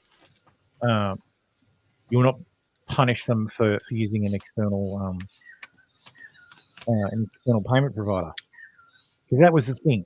Epic Games wanted to use their own. They wanted to get past the 30% cut that Apple, which is good. So Apple just removed them from the store. So the court said, no, you can't charge that 30%. Like if it's done off platform, like that's not allowed. We're enjoining you from doing that. So Apple just banned them from the store, which violated the order. So the judge is so fucking mad that Tim Cook is facing criminal contempt charges. Ooh. So Apple has this possible criminal charges as judge rules Tim Cook chose poorly in alleged defiance of antitrust ruling. In an explosive decision on Wednesday, U.S. District Court Judge Yvonne Gonzalez-Rogers wrote that Cook chose poorly when he directed his charges to allegedly defy a court order in connection with Apple's long-running dispute with Epic Games. Internally, Philip Schiller had advocated that Apple comply with the injunction. Rogers wrote in the ruling, referring to Apple's senior vice president of worldwide marketing. But Tim Cook ignored Schiller and instead allowed Chief Financial Officer Luca Mastri and his finance team to convince him otherwise. Cook chose poorly. Rogers also accused another Apple executive, Alex Roman, of having outright lied. He's probably going to get a criminal perjury charge. To hide the truth, Roman outright lied under oath, adopted lies and misrepresentations to this court. In the extraordinary ruling, Rogers, who was appointed by the federal branch by Barack Obama, made it clear this was not a case of misunderstanding or negligence. The evidence more than meets the clear and convincing standard to find a violation, Rogers ruled, as she referred the matter to the U.S. Attorney's Office to consider criminal contempt charges against Apple and relevant individuals. Yes. Fuck Apple. It would be interesting to see if this applies. Like this would end up. This could be. This could make it apply to YouTube as well. So when you in the YouTube app, when you because with YouTube, if you're watching YouTube on an iOS device and you send a super chat, 30% of that money goes to Apple. 30% of that, then 30% of what's left goes to YouTube. So the 70% goes to YouTube, and then 30% of that goes to YouTube, and then what's left goes to the creator. So if you send super chats on Apple, the creator gets basically nothing. Not basically nothing. So feel free to super chat us. Yeah, feel free to super chat us from a web browser. Or just give them the money directly. It applies to memberships as well. So. His address is blah blah blah. My address is thermo at thepressroom.com. So anyway, moving. So on a $10 super chat, the creator gets $4.90. Yeah, about that. Yeah. Yep. Yeah. So it's an Asian man under the bed invasion spree at a hotel in Tokyo. A woman from Ukraine posts a scary experience, and the police are also dispatched. I apologize. This is translated because I don't read Japanese. When I entered into the room at a business hotel in Tokyo, I saw a man under the bed. A foreign woman who came to Japan for sightseeing posted a video on Instagram saying that police rushed to the scene after experiencing a horror experience, and the ripples are spreading. Oh God. This is going to take me to Instagram. No, it's going to take me to a terrible, terrible design. Herthel reported in police. It's Japanese. A strange man was lurking in the locked room. As a result, a mobile battery and USB cable believed to belong to the man were found under the bed. So there was a pervert under her bed with his phone and a battery. He was obviously planning on being there for quite a while. Mm-hmm. Anyway, Japan, yay! I got one of the guys at work is in Japan now. It's his first time there, so. Anyway, the president signed an executive order ending taxpayer subsidization of NPR and PBS. So that'll be interesting. Nice. Stephen Miller announces children will be taught to love America. Children will be taught to love America. Children will be taught to be patriots. Children will be taught civic values. For schools that want federal taxpayer funding. So as we close the Department of Education and we provide funding to states, we are going to make sure that these funds are not being used to promote communist ideology. For any nation to be successful, it cannot teach its children to hate themselves and to hate their country. So these are a few of the areas in which President Trump has fought the cancerous, communist, woke culture that was destroying this country, where we were led to believe that men were women, that women were men, that racial discrimination was good, that merit was bad, and that safety and physical security matter less than the feelings of liberal ideologues. Children will be taught to love America. Okay. Yes, love it. Fair enough. A 10-year-old black boy called the N-word in school when parents complained to the school called When parents complained, the school called, dude, learn to fucking write. I'm just going to play the audio. They say their son was called a racial slur and then expelled shortly after. We received a call from our kids' school telling us that there had been a racial incident and that our son was and called the N-word. The parents say they went to the principal, Teresa Rast. They wanted to ask questions about what policies are in place to address racism. She yelled at us, "If you don't trust me, then why do you even have your son at this school?" Then the parents say the principal called the police. As an African-American male, having the police called on you. Yeah, see these guys, not N-words. It has so many different implications. That's only because they're not acting like N-words at the moment. Call the police on me. Oh, you just want black people to act like whitey. Because of how yes. And it was. What's the problem with that? Nice. To make sure that I knew who was in power. Mm-hmm. And that's something that was wielded towards me. K2 obtained the Portland Police Bureau dispatch notes. The report classifies the incident as a, quote, disturbance. The 911 dispatcher wrote in the notes, "In the office, parents hear yelling at the employees and refuses to leave." The family disputes this account.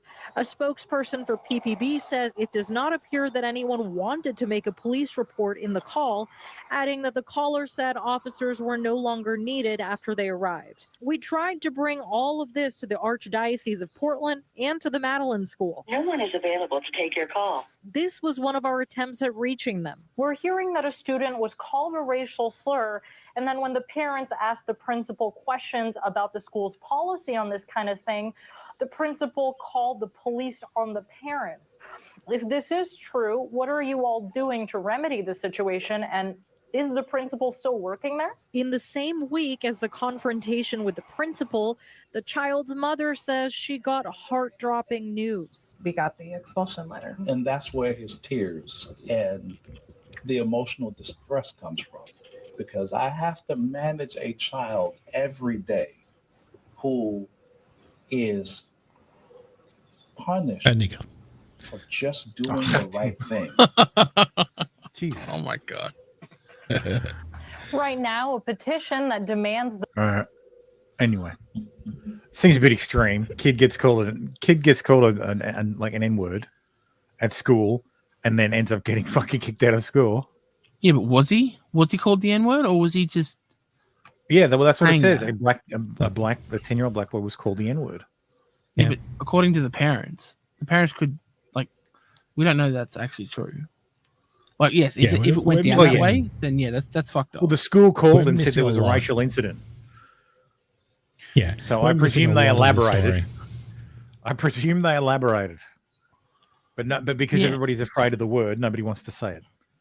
Okay, say someone did call the kid a nigger. Like, was it warranted, or was it just a hatred thing? I have no idea. That's the issue. That's the question, though. Anyway, did the black we're kid moving start on. some shit, and then he was called the N-word, and then it escalated from there? Like, you know, and then the reason the black kid got expelled because everyone's like, yeah, nah, he started calling him a cracker, and you know, it was really bad. And then now the parents are all, we are fine upsending black peoples, and we have police called on us, and that is very problematic because the racial historical connotations of that. It's like, shut the fuck up, nigga. Take-Two shares drop as it delays release of Grand Theft Auto 6. It's going to has suck. announced that Grand Theft Auto 6 will not be out until May 2026. So the game was previously expected in fall 2025. It's now slated for a launch in May 2026. They have to get the work out of it. Have to put the work into it. Take-Two shares were down 6% on the news. There's the let's go 5 day. Here's the announcement here. So the announcement's back here. Like the announcement happens between here, but this is overnight trade. So it just dropped like a stone and then bounced back. And then people are like, "Oh yeah, I remember this game's going to make all the money." So it's just going to make all the money later.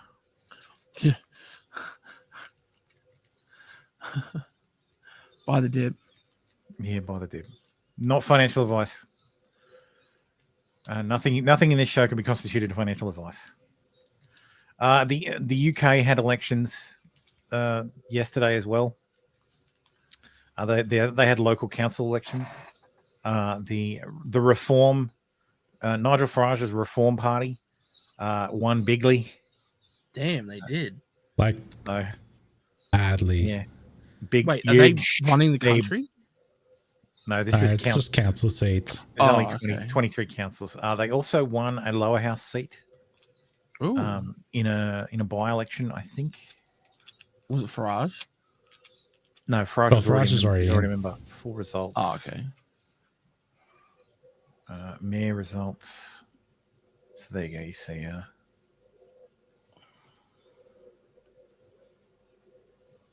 the North. Most of the North.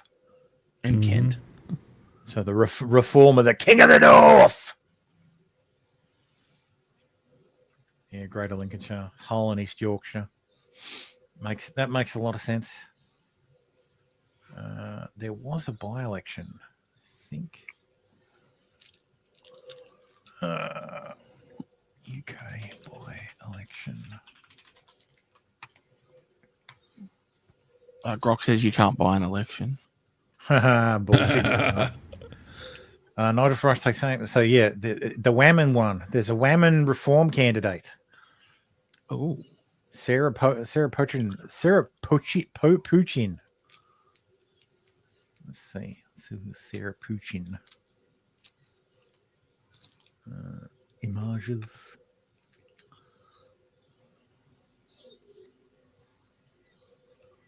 Oh yeah, I guess she's right. Ugh, that's never very gummy. Anyway, so yeah, congratulations to Reform. If they can hold out, then and not fuck up, we could see a situation where Nigel Farage is the Prime Minister. Maybe that would be fucking hilarious. Yeah. And then watch him do absolutely nothing to fix the country. Yeah, that's right. I've decided I love immigrants now. I love the poorly educated. No, he just he'll have a majority of I love whatever, democracy. Right? And then it'll go to the upper house and they'll just be like, no, you're a commoner, fuck off. Yeah, the House of Lords is like, nah, fuck off, fuck you. Yeah, so nothing will happen because House of Lords is all hoity-toity about shit. Yeah. I have some tragic news. Absolutely tragic. Yes. Susan Sarandon. Oh wait, what have you done? Just from the last one, because you're showing pictures. So there we go. I was big talking pretty small. Yeah, that's you stepped on my joke. Susan Sarandon and its daughter Eva Amuri ecstatic over breast surgery results. My boobs never looked this good. She's had a breast reduction. I'm sorry. Oh, boo. Very disappointed. There's the before. They're not that bad. They're fantastic. She did get them out in a TV show or a movie or something. I've seen them. They're fantastic. She had 32F boobs. That's pretty big. So the undateable alum's breasts made headlines when trolls criticized her strapless wedding gown, which she wore when she married Ian Hock. Dude, that feels like a bait and switch. Like you marry a chick with big tits, and then she immediately gets a fucking breast reduction. Wait, go back to a picture of her. Which one? What's her name? So it's Eva Amoria is her last name. Murray? Eva Murray? Ava? You quickly Googling. No, she looks like... She looks like Susan Sarandon. No.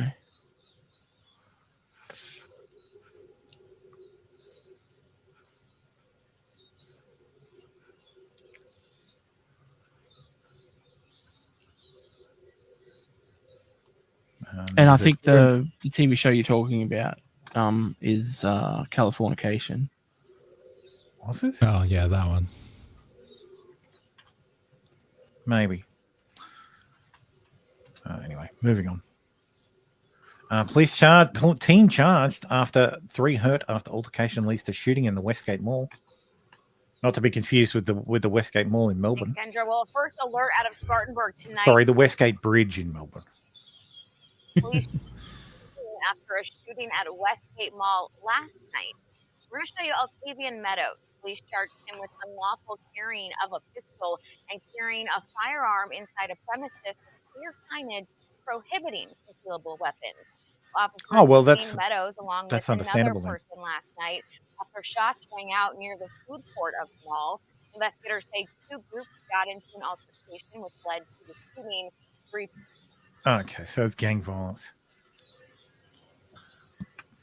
Over nearly 18 years, the man, Tim Friday, 57, injected himself with more than 650 carefully calibrated, escalating doses of venom to build his immunity to 16 deadly snake species. He also allowed the snakes, mostly one at a time, but sometimes 2, as in the video, to sink their sharp fangs into him about 200 times. This bit of daredevilry, one name for it, may now help solve a dire global health problem. More than 600 species of venomous snakes roam the earth, biting as many 2.7 million people, killing about 120,000 and maiming 400,000 others. Numbers thought to be vastly underestimated. In Mr. Fried's blood, scientists say they have identified antibodies that are capable of neutralizing the venom of multiple snake species, a step towards creating a universal anti-venom, they reported on Friday in the journal Cell. So this guy's going to be able to give up his antibodies and to basically create an anti-venom, for a universal anti-venom for everybody. So good job. Oh, okay. That's pretty cool. Yeah. And then they just grow it in petri dishes or something, or hook him up. Yeah, it'd be like Britain to ban retail investors from borrowing money to invest in cryptocurrencies like Bitcoin. So they want to block you from using your credit card to buy crypto. This is a fantastic idea because nobody should buy crypto on fucking credit, let alone credit that charges you 21% fucking interest.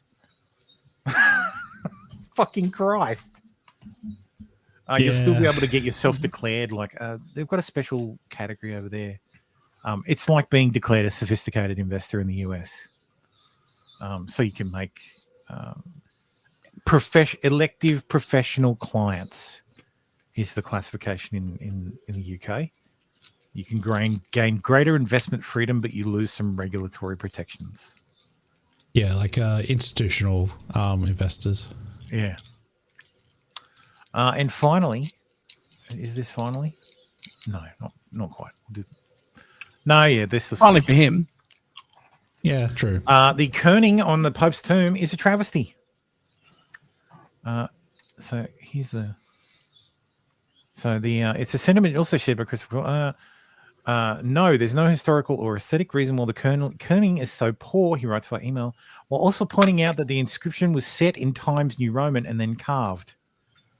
I find it a pretty lazy choice, he said. It was also a choice that emphasized the ensuing errors in kerning. The Roman capital letters or majuscules that filled Times New Roman are considered masterpieces that have survived across languages for thousands of years. These formal letters should be kerneled exquisitely. That task requires spacing each letter dynamically to balance the letters around it. Instead, in analyzing the kerneling, he found that each letter appears to be spaced equally from the furthest edge of each glyph. That would be the most boneheaded rookie mistake you can imagine, pun intended. He writes, Calderhead suspects the work was farmed out to a run-of-the-mill tombstone company. So yeah, Pope Francis's tomb has the letters look like shit. is really, really poorly done. So that's hilarious. So yeah, ordinarily, like, you wouldn't have these spaces. Like, if you typed it out in Word, yeah, you would have these uniform spaces. Would you? But if you're actually typesetting it, the spacing would be kerning is spacing, the spacing between letters. You would have less kerning, or you would have custom kerning. So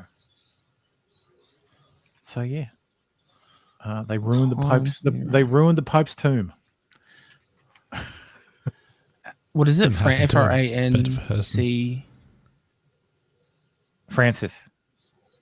Francis. In Latin. In Latin. It's the V. The V is what's showing you. So anyway, that's it. That's the show for this week. No, so even Word doesn't do that bullshit. Doesn't do spacing. That's baffling then. Yeah. So. Anyway, Anyway, let me make sure. That is the show for this week. I am very tired, so I'm going to heat up my dinner.